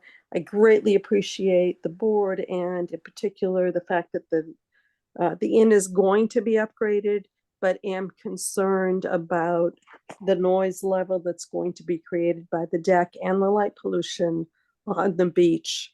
The situation, even in terms of the time of construction, gaining access to one's property, going along Witham Street up Salt Island is problematic.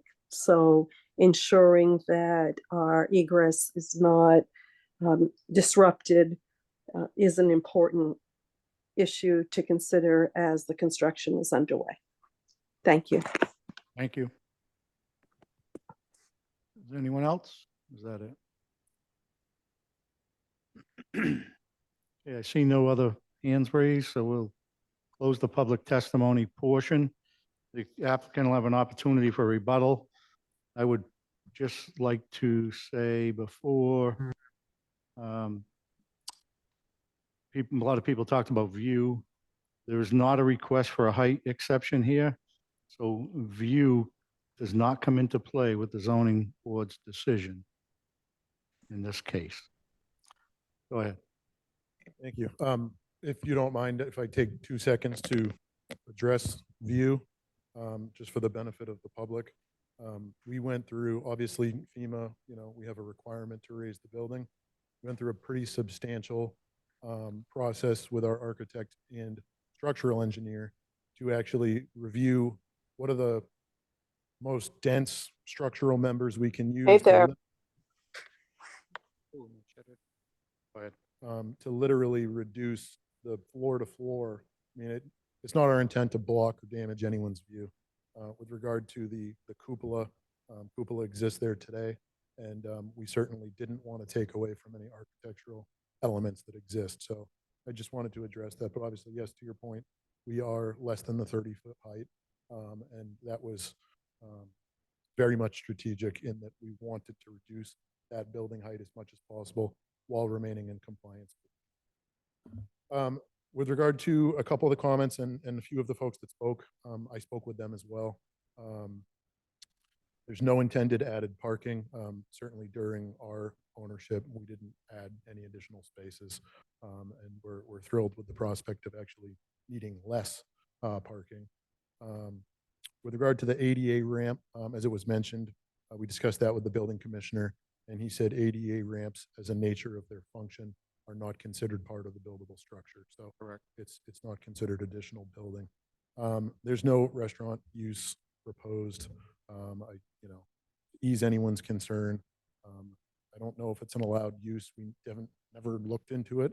The second floor that was referred to by a few folks, it's considered a suite, and it's our intent that we have one room that particularly stands out from the rest that gives us the opportunity to get additional revenue from that room. So obviously it is larger than the other rooms, and it has its own deck. There's a deck there today. The deck proposed is just larger. So it's not intended to be used. We're not out marketing function facilities. You need to be a member, or I shouldn't say member, a guest of the inn to make use of the property. We've had folks that say, I want to host my bachelorette, I want this, I want that. Can we come in and use your courtyard? And we say the courtyard's for the benefit of the guests of the inn. We're not a third-party rental company. So I hope that addresses that concern. Again, with regard to lighting, we covered that. We intend to be in complete compliance. Right now, as the inn exists, and admittedly, there's only so much that we could do with repair and renovation with the existing electrical. Much of the electrical in and about the courtyard, the outside lighting was actually set on a timer. And the goal of that, and it's quite functional, is we have rules and regulations that the guests sign off on when quiet hours exist, not only just for the benefit of other guests, but the benefit of the neighborhood. Essentially, what you end up with is you have a couple in their 40s who would like to stay out on the courtyard and chat and laugh all night long, but adjacent to them, we have a guest with a 2-year-old. I can testify quite clearly that with a 6, 4, and 2-year-old, outside noise is not a good thing for sleeping kids. So it's to our detriment to have any noise in the evening or early morning hours. People are on vacation, and we have a kind of a trickle of folks that start coming in 7:30 to get their continental breakfast. And then we have people that come into the lobby at 10 a.m. and look around for breakfast and say, I just woke up. So our goal is really to limit noise outside of the bulk middle of the day, when generally speaking, people are back and forth to the beach. With regard to extending the season, the inn at one point was year-round. The reason why it shrunk over time in terms of its season was the failure of equipment. So there's a mechanical system that just does not work. So when you don't have a heating system, you really can't do year-round operations. With regard to noise during construction, obviously everything will be in compliance with the building department. We know there's hours of operation, and we know that we have to act in compliance with both the neighbors, the street, and the beach. So we're not concerned with that. We do construction. We're comfortable with that. We'll have somebody on site at all times. It's not something that we're just pushing out the door. We're actively involved in everything that we do. So I said it to the Conservation Commission, and I'll say it now. If there's anyone in the neighborhood that needs a direct point of contact, happy to give them my cell phone number. I'm available 24 hours a day. Other questions, I think I've addressed. It really seems to be related to that second floor unit. It's a rental unit. It will be available to rent just as any other hotel room. So that's really the intent of the proposition. Repeat that. You faded off there. It's just a hotel room, so it's not a function facility. It's a hotel room. That deck is intended for that. Correct. Okay. Correct. So that- The two can't function without each other. So you couldn't have a room rental and somebody right out on the deck. So a number of the rooms have their. It's just that you can enter that deck from the courtyard. So a second means of egress to get out of that space. And did you test the lighting, like putting the lighting down? Yeah, so all lighting on site will be compliant. There's a lot of new regulation, dark sky, and I stay at the inn with my family, and we share I wish it was a little bit darker with the current lighting, so that we could see the evening sky, the beach. The only lighting, and I guess I'll provide reference to the neighborhood as well. There's a couple of floodlights down on one of the telephone poles that I think are associated with the city and the beach and traffic on and off the beach. They're not ours. Admittedly, we'd like to see them tip down as well because they light up our property also. So outside of that, everything on our site will be 100% building compliant and in coordination with the building department, and any concerns that any neighbors have, always open ears, whether it's noise, traffic. Obviously much of the traffic concern relates to the public access on and off the beach next to us. But I can attest that with the change in the parking system on Good Harbor Beach, it seems as though that has slowed precipitously. I think a lot of folks who are coming to Gloucester to go to the beach, instead of waiting in line, realizing they can't go in, and then flooding the adjacent streets, now simply look online and say, lot is full, and head elsewhere.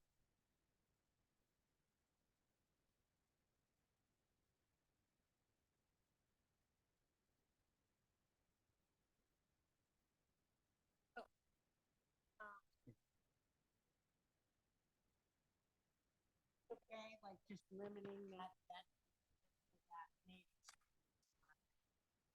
Because I could see, I mean, there's a courtyard down below. Yeah. I could see that. Sure. A detriment to the neighborhood, and that really would be my only concern. I am very familiar with that corner. I grew up on Witham Street. I still go to Good Harbor Beach all the time in the summer. Most of that traffic is not from the hotel. It is people doing drop off and pick up at that end of the beach. And I myself have caused some traffic jams down there. Fallen victim to the same thing. you say. So I understand the neighbors' frustration with that, but I don't think that that's the hotel that is generating that traffic that gathers there at that entrance to the beach. And it's an entrance for the neighborhood as well. Yeah. We see a lot of the neighbors. I'm from Hi Hawaii, they come down, unload their stuff, no problem at all, Yeah. It- Everybody come from Witham Street and Stocknut Heights It- to all those. All It all works from our perspective. When we purchased the inn, we had heard stories of the challenges and difficulties of that corner with the public traffic. But immediately, one of our employees who's been at the inn for decades said things are much better than they have been in the past as a result of the change in the parking. system. Yeah. The one last item I forgot to address on the second building, there was mention of that change in roof line. Yes. That's strictly FEMA as well. So that portion of the roof line has to go up. It's about 18 inches and it's still lower than the adjacent roof line. Again, not by choice, significant expenditure to comply with FEMA. Thank you. Question by the board? Yeah, I mean, they're only here for a special permit. It's not like that. Yeah. Crazy. It's just a huge improvement. I agree. I think. Patient was really good. Yeah, and I Restrictions, I hear the comments in the neighborhood about lighting, which is going to That's be code now. dealt with by code, and the deck is really just for that suite, and I think all in all, even the concerns that neighbors had, generally everyone is happy to see the renovation of this. It needs it. hotel. Said there's a quiet time too, so it's not like people are gonna be out there at midnight. No, so what our current restriction on our guests paperwork when they sign in is 10 PM to 8 AM. And we have a system whereby anyone can quietly report anybody else. It's basically a text and do it. phone call system overnight. And with the advent of modern technology, people can get hey guys, quiet down. So you don't put people in a position where they feel like they're uncomfortable telling on somebody else in an adjacent suite. But generally speaking, clientele-wise, much of the existing guests, they all know each other. We have weeks of the season where, kids grew up together, the second generation stays together. Now, post renovation, our pricing is going to have to go up, but we anticipate a lot of return guests. But, as I had mentioned, we keep guests on a very stringent requirement. It's not a typical hotel where you get a knock, call, and it kind of travels through the night. We give people a one and done. We will have you removed from the site, unfortunately. And we've never gotten to that point in our 2 years. We've never seen those types of incidents. It's just not, it's a place where people go to smile, be happy, enjoy the beach, enjoy family. It's not, a rowdy crowd by any measure. Thank you. Thank You can have a seat. You ready for a motion? Special permit. That's what I see. I think so. No, Yeah. there's no reason for variance, Right. but I saw.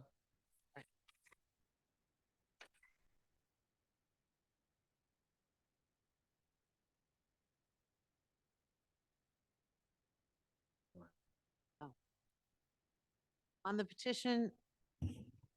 petition of One Salt Island Road LLC seeking a special permit to alter and expand a non-conforming structure at One Salt Island Road. I would move approval of the relief requested. I, you're staying pretty much true to the structure as it exists. You're upgrading it. There's a little bit of height, even that height is below the maximum height required. I think it will be a nice rejuvenation for the building itself and for the neighborhood. And I think that, you know, there's ample parking as required under the code. And I would think it's a great project. Nice presentation. Thank you. And I do not think it's substantially more detrimental to the neighborhood than the existing nonconformities, really, for the reasons stated. It's still staying below the height, maximum height, and it is minimal changes in the footprint, mostly driven by code requirements. And for that reason, I would move approval for the special permit as requested. I'm going to second that, I believe, with the condition that the deck connected with that unit is restricted to that unit. Did we want that as a condition or not? I'm trying to remember what we said.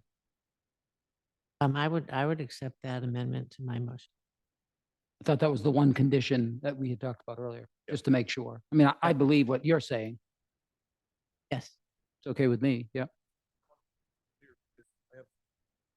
I have a particular family, and I'm just referencing it. They rent out the entire facility. They rent every room in the place every year.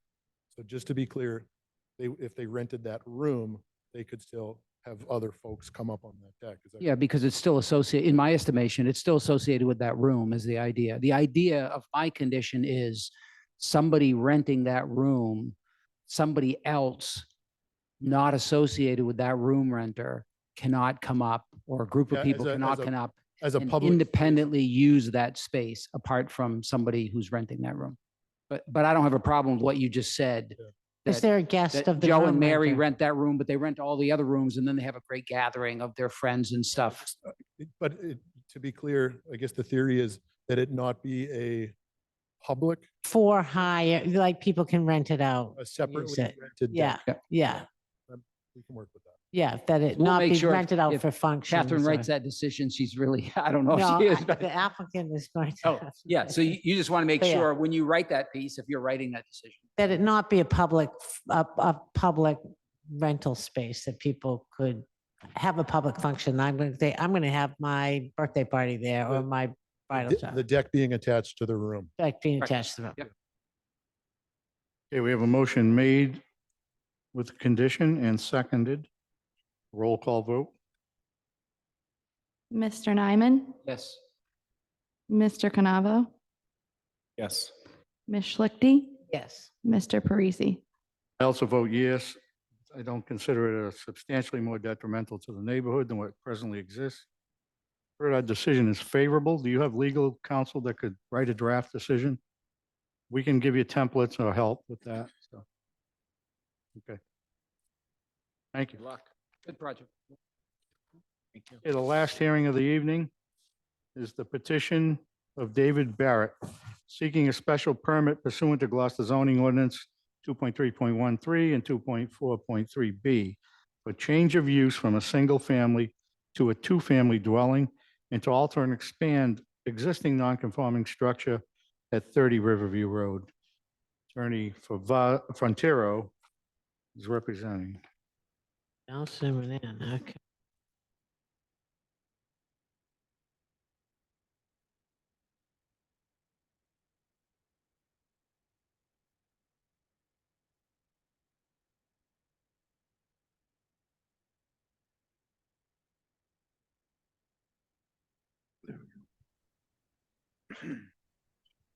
Good evening, everyone. My name is Sal Frontiero. I have an office at 46 Middle Street. I represent HB Development Corp., the petitioner in this matter. This site is in the Riverdale section of Gloucester in the R10 zoning district. It consists of one lot of land with 13,082 square feet. There is one single-family structure on the land constructed around 1936. The structure on the site is legally conforming except for rear yard setback, where it is 17.2 feet from the rear lot line when 20 feet is required. The site, the land itself complies entirely with the R10 zoning district requirements. Petitioner proposes to convert a single-family structure into a two-family structure by expanding the existing building with a two-bay garage and a two-story addition to the northeast of the property. The proposed expansion would not create any new nonconformities, nor would it increase the rear yard setback nonconformity. This lot was created recently via a Form A endorsement from the planning board. So this was one lot before, now it's two. There's a vacant lot next door that will be built on in the future.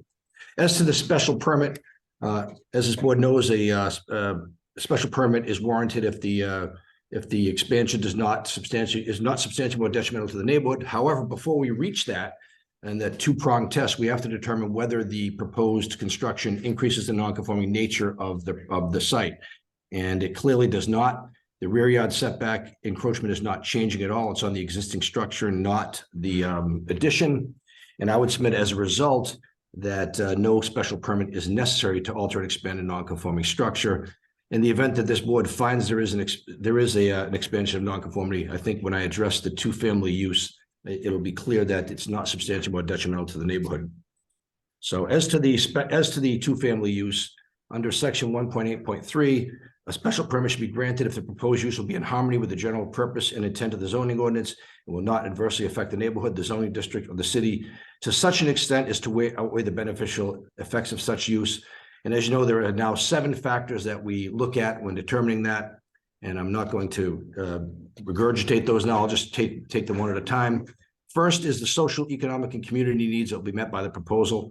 I think it's clear to everyone that Gloucester needs more housing. And the new unit will have 3 bedrooms, which I think is significant.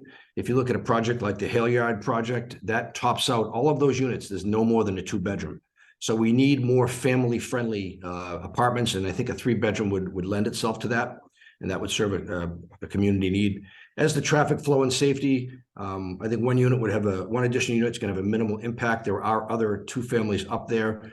A new 2-family, as you know, is allowed as a matter of right. And also 5 off-street parking spaces would be provided, so there'll be no stress on on-street parking as a result. Third is the adequacy of utilities and public services. We're unaware of any effect on public services. The area is already served by municipal water and sewer.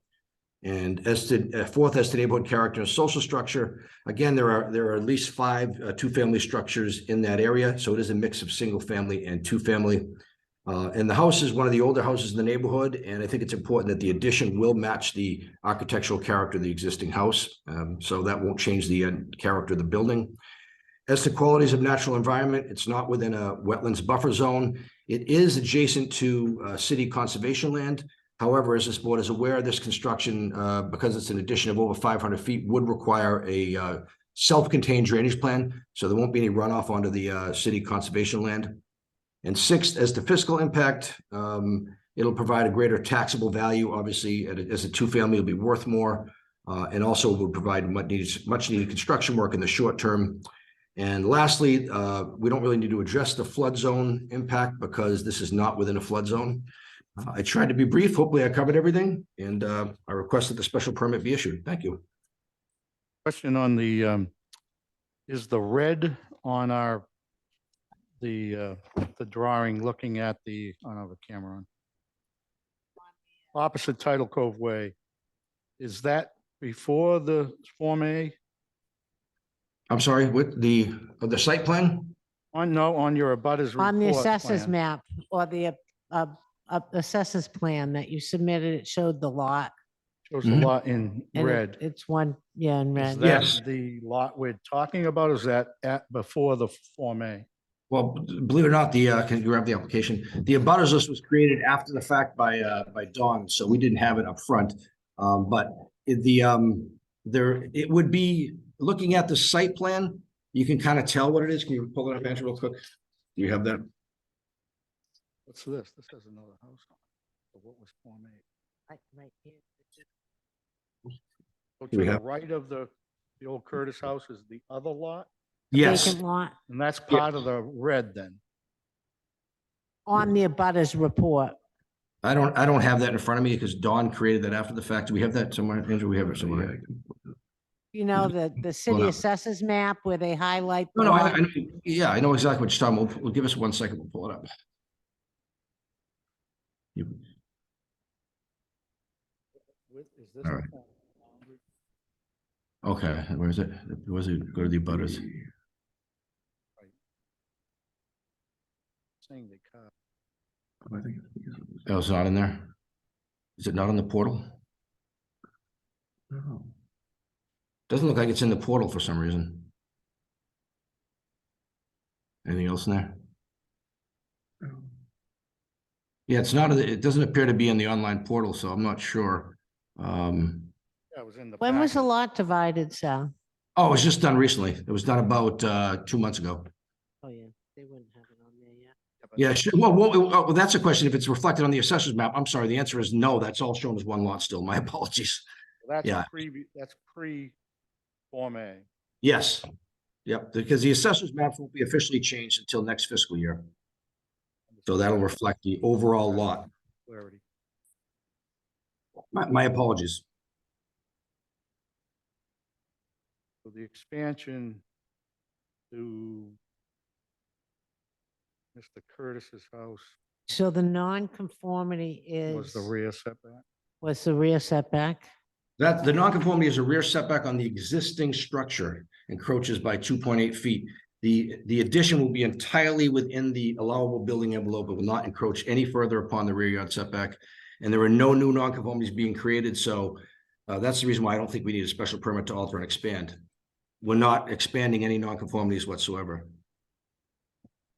So in that circumstance, the building inspector has the discretion to not require a special permit, but the building inspector asked you to come get a special permit to, No, he approved the application. My policy is always, if I'm going to the zoning board for another matter anyway, I mean, I had to come here for the 2-family conversion, so I always throw it in there. I think if it's before the board, Bill Sanborn's, his policy used to be that if you're going before the board with anything, you know, put that before the board as well. So if it was just a special permit to alter and expand issue, I don't think I'd be before you right now. It's only because we have the 2-family special permitted issue that I included that. Converting to two Oh, with so the exterior conversion. changes, right? Yes, exactly. Yeah, I don't think he needs a special permit. I think he only needs to, because of the 2-family, I don't think. he it's needs a- not he's intensifying the not intensifying the nonconformity. nonconformity. Yeah, Right. So I would it's agree just with the that. 2.4.5 conversion. conversion with So do we exterior just change. ignore that basically then? Well, we could, no, we would say that we find it doesn't intensify the nonconforming Okay. nature. Yeah. Um, Okay, that was just a question. Any other questions before we take testimony? Okay, anyone will take public testimony at this time? Anyone wishing to speak in favor of the application? Anyone in favor, please raise your hand. Or if you're in the audience, come forward. Seeing none, is there anyone wishing to speak in opposition to the plan? Come forward. We have one in the audience first, and then we'll go to the online. Chairman of the board and members of the board, thank you so much. So I am coming to you, and I will try not to get emotional. I am coming to you as a mother of We need your name and address first. Jennifer Santuccio, and I live at 107 Riverview Road. Okay, take your time.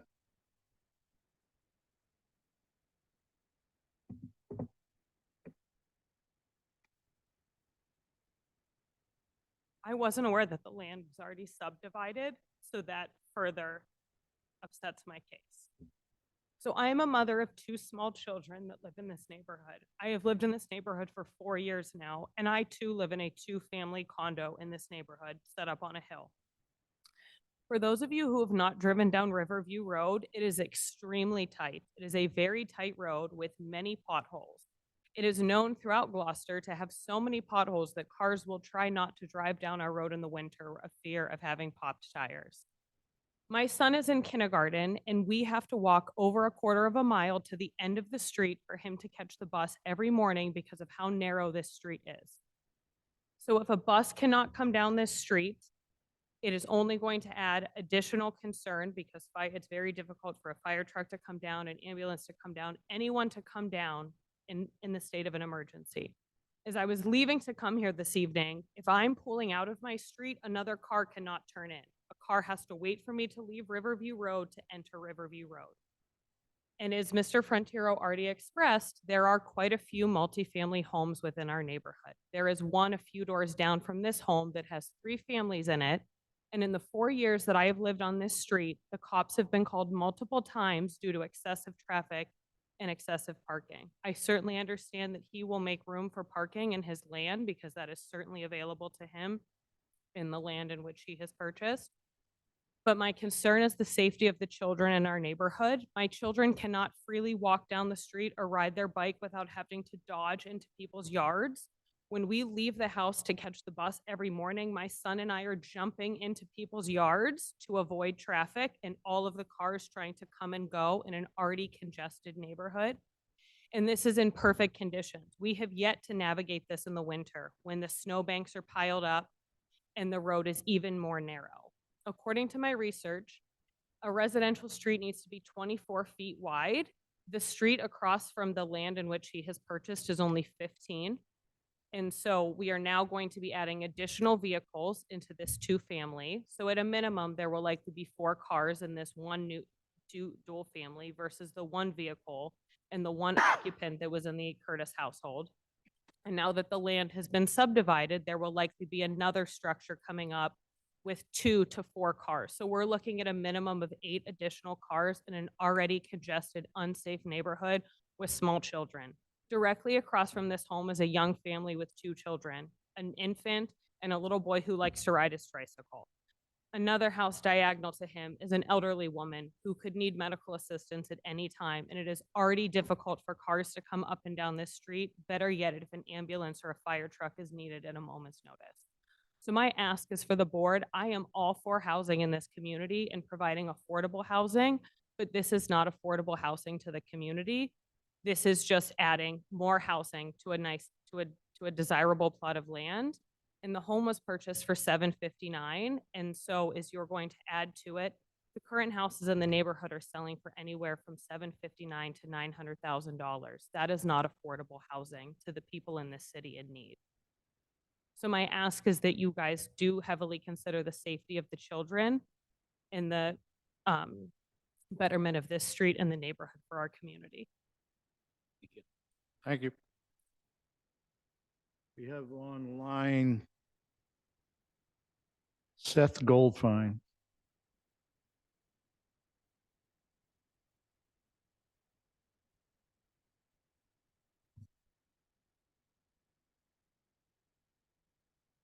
Can you hear me?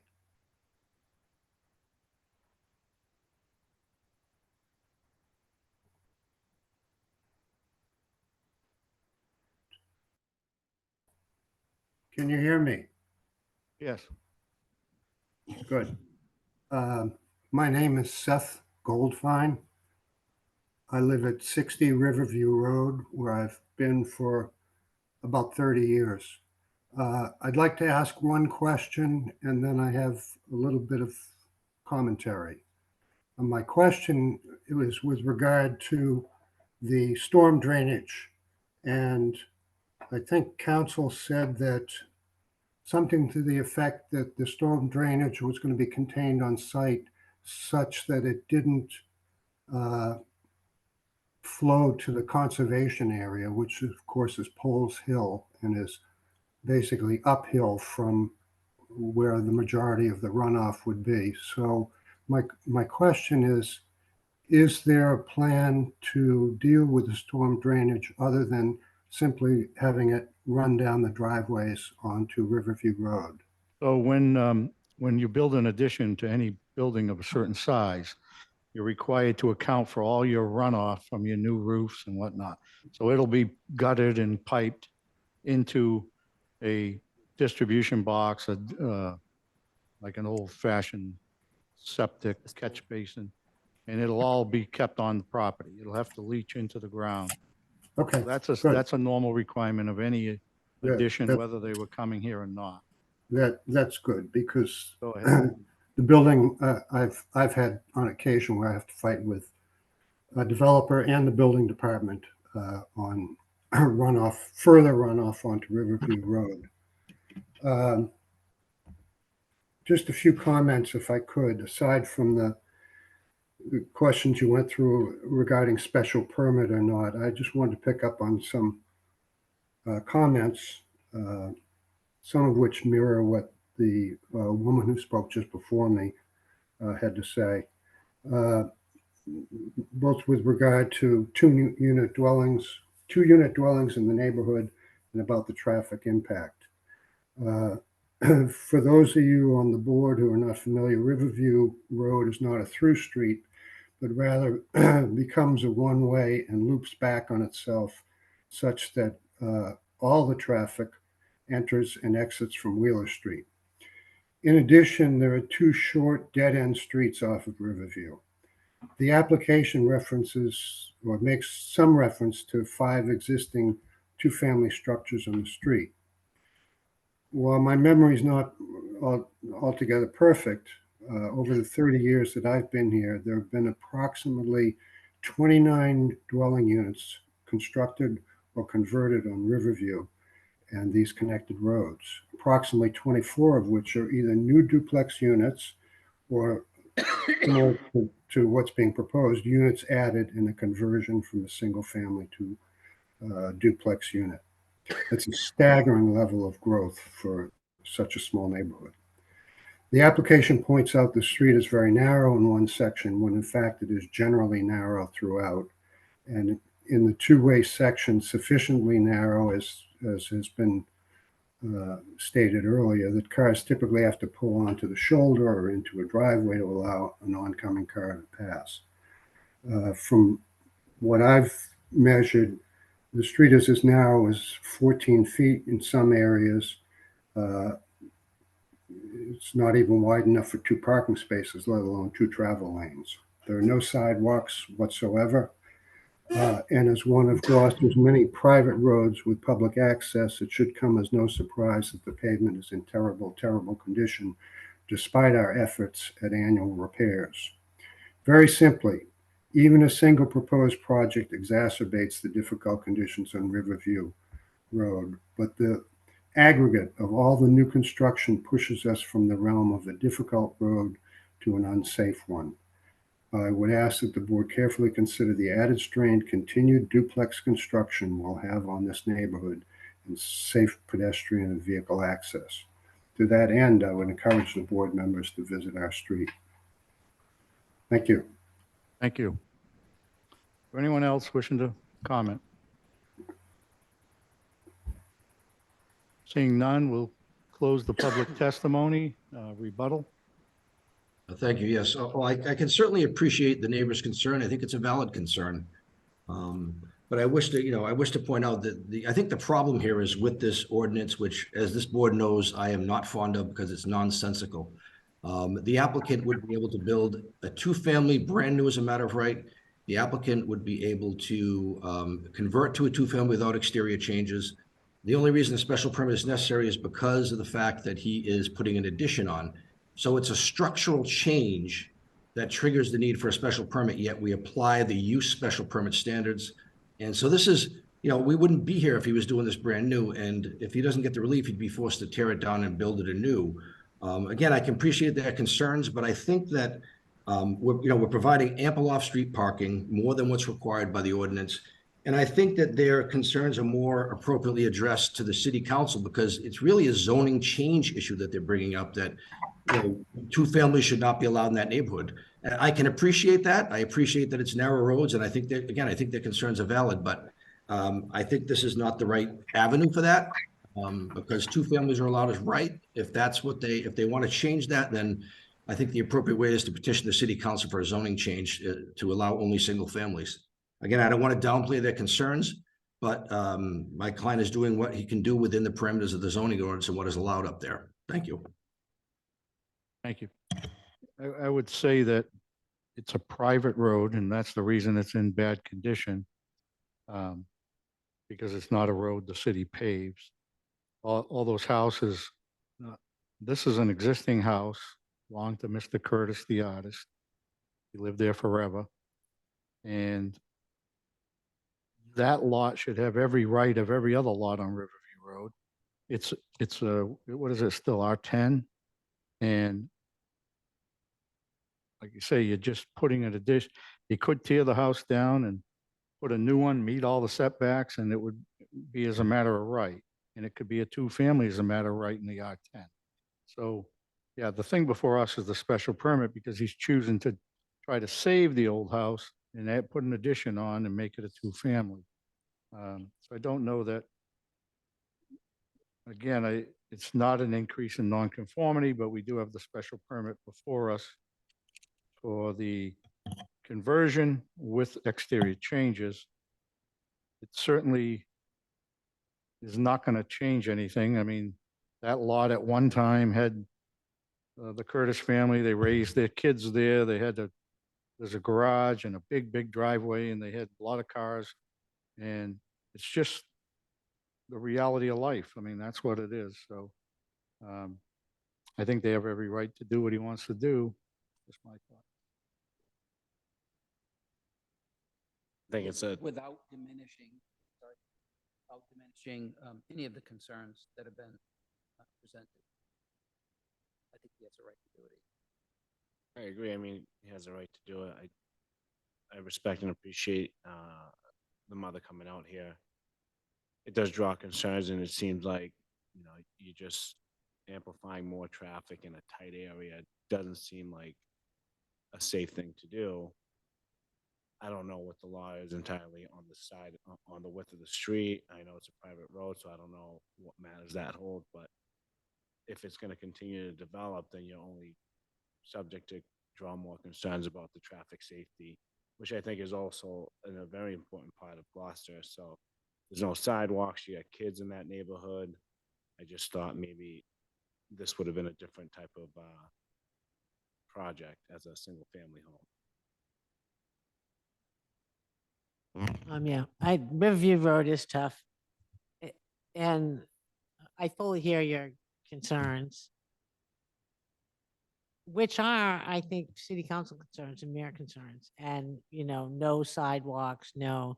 But you also have a property owner who's asking to make use of his property in the same way as anybody else in that neighborhood, or who is, like the chairman said, he could knock this building down and build a two-family as a right without any relief from this board. And that seems like a very heavy burden to put on this landowner. So while there are infrastructure concerns around there, I don't know if we can ask this property owner to bear the burden of the needs for sidewalks and road improvement and whatnot down that highway. So I too am gonna will vote to grant the applicant the relief that he's asking for.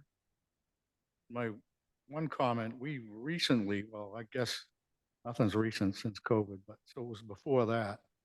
But we denied the lot across the street to Undersized build a lot. house on it Undersized. because it was too small. And we felt it wasn't it was too small to build a house on. And we denied that one within the last few years. So this is a big lot, meets all the requirements. Was a big oversized lot forever. And that's the way I feel too. This really calls for an approval. And no other discussion, we'll have a motion. On the petition of David Barrett seeking a special permit to pursuant to Gloucester zoning ordinance for a change of, first to seek a special permit to alter and expand an existing non-conforming structure. The proposed new structure is wholly within the setbacks. Therefore, I would move that this board make a determination that it is not an intensification of the nonconformity and no special permit to alter or expand is required. I would second that. So we have a motion made and seconded to determine that there's not an increase in nonconformity and therefore wouldn't need a 1.9 special permit. Roll call vote. Mr. Nyman, I agree with that, yes. Ms. Schlichty, Yes. Mr. Canavo. Mr. Parisi. Yes. You've heard that determination. Now we'll entertain a motion on the special permit to convert single to two-family with exterior changes. On the petition of David Barrett, seeking a special permit for a change of use from a single family to a two-family dwelling at 30 Riverview Road. I would move approval of the special permit for the reasons previously stated. And I would second that, as long as you say in your decision what you said to us earlier, so. Motion made and seconded. Roll call vote.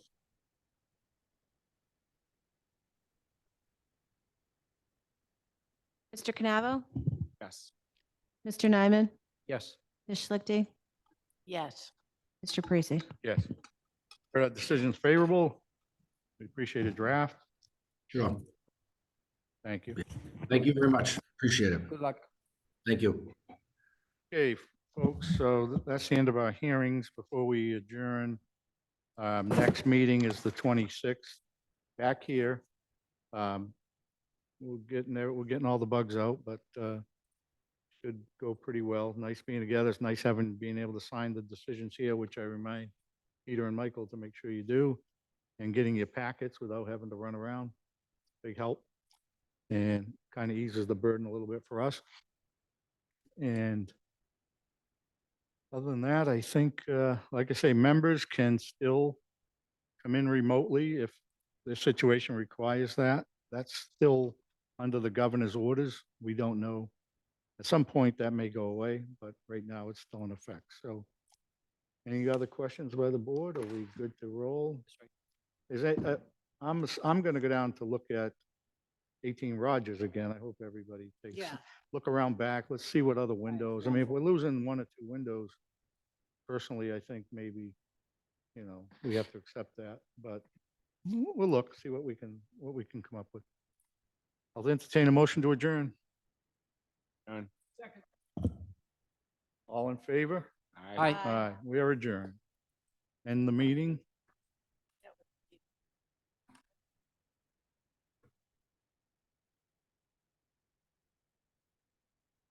To meet you.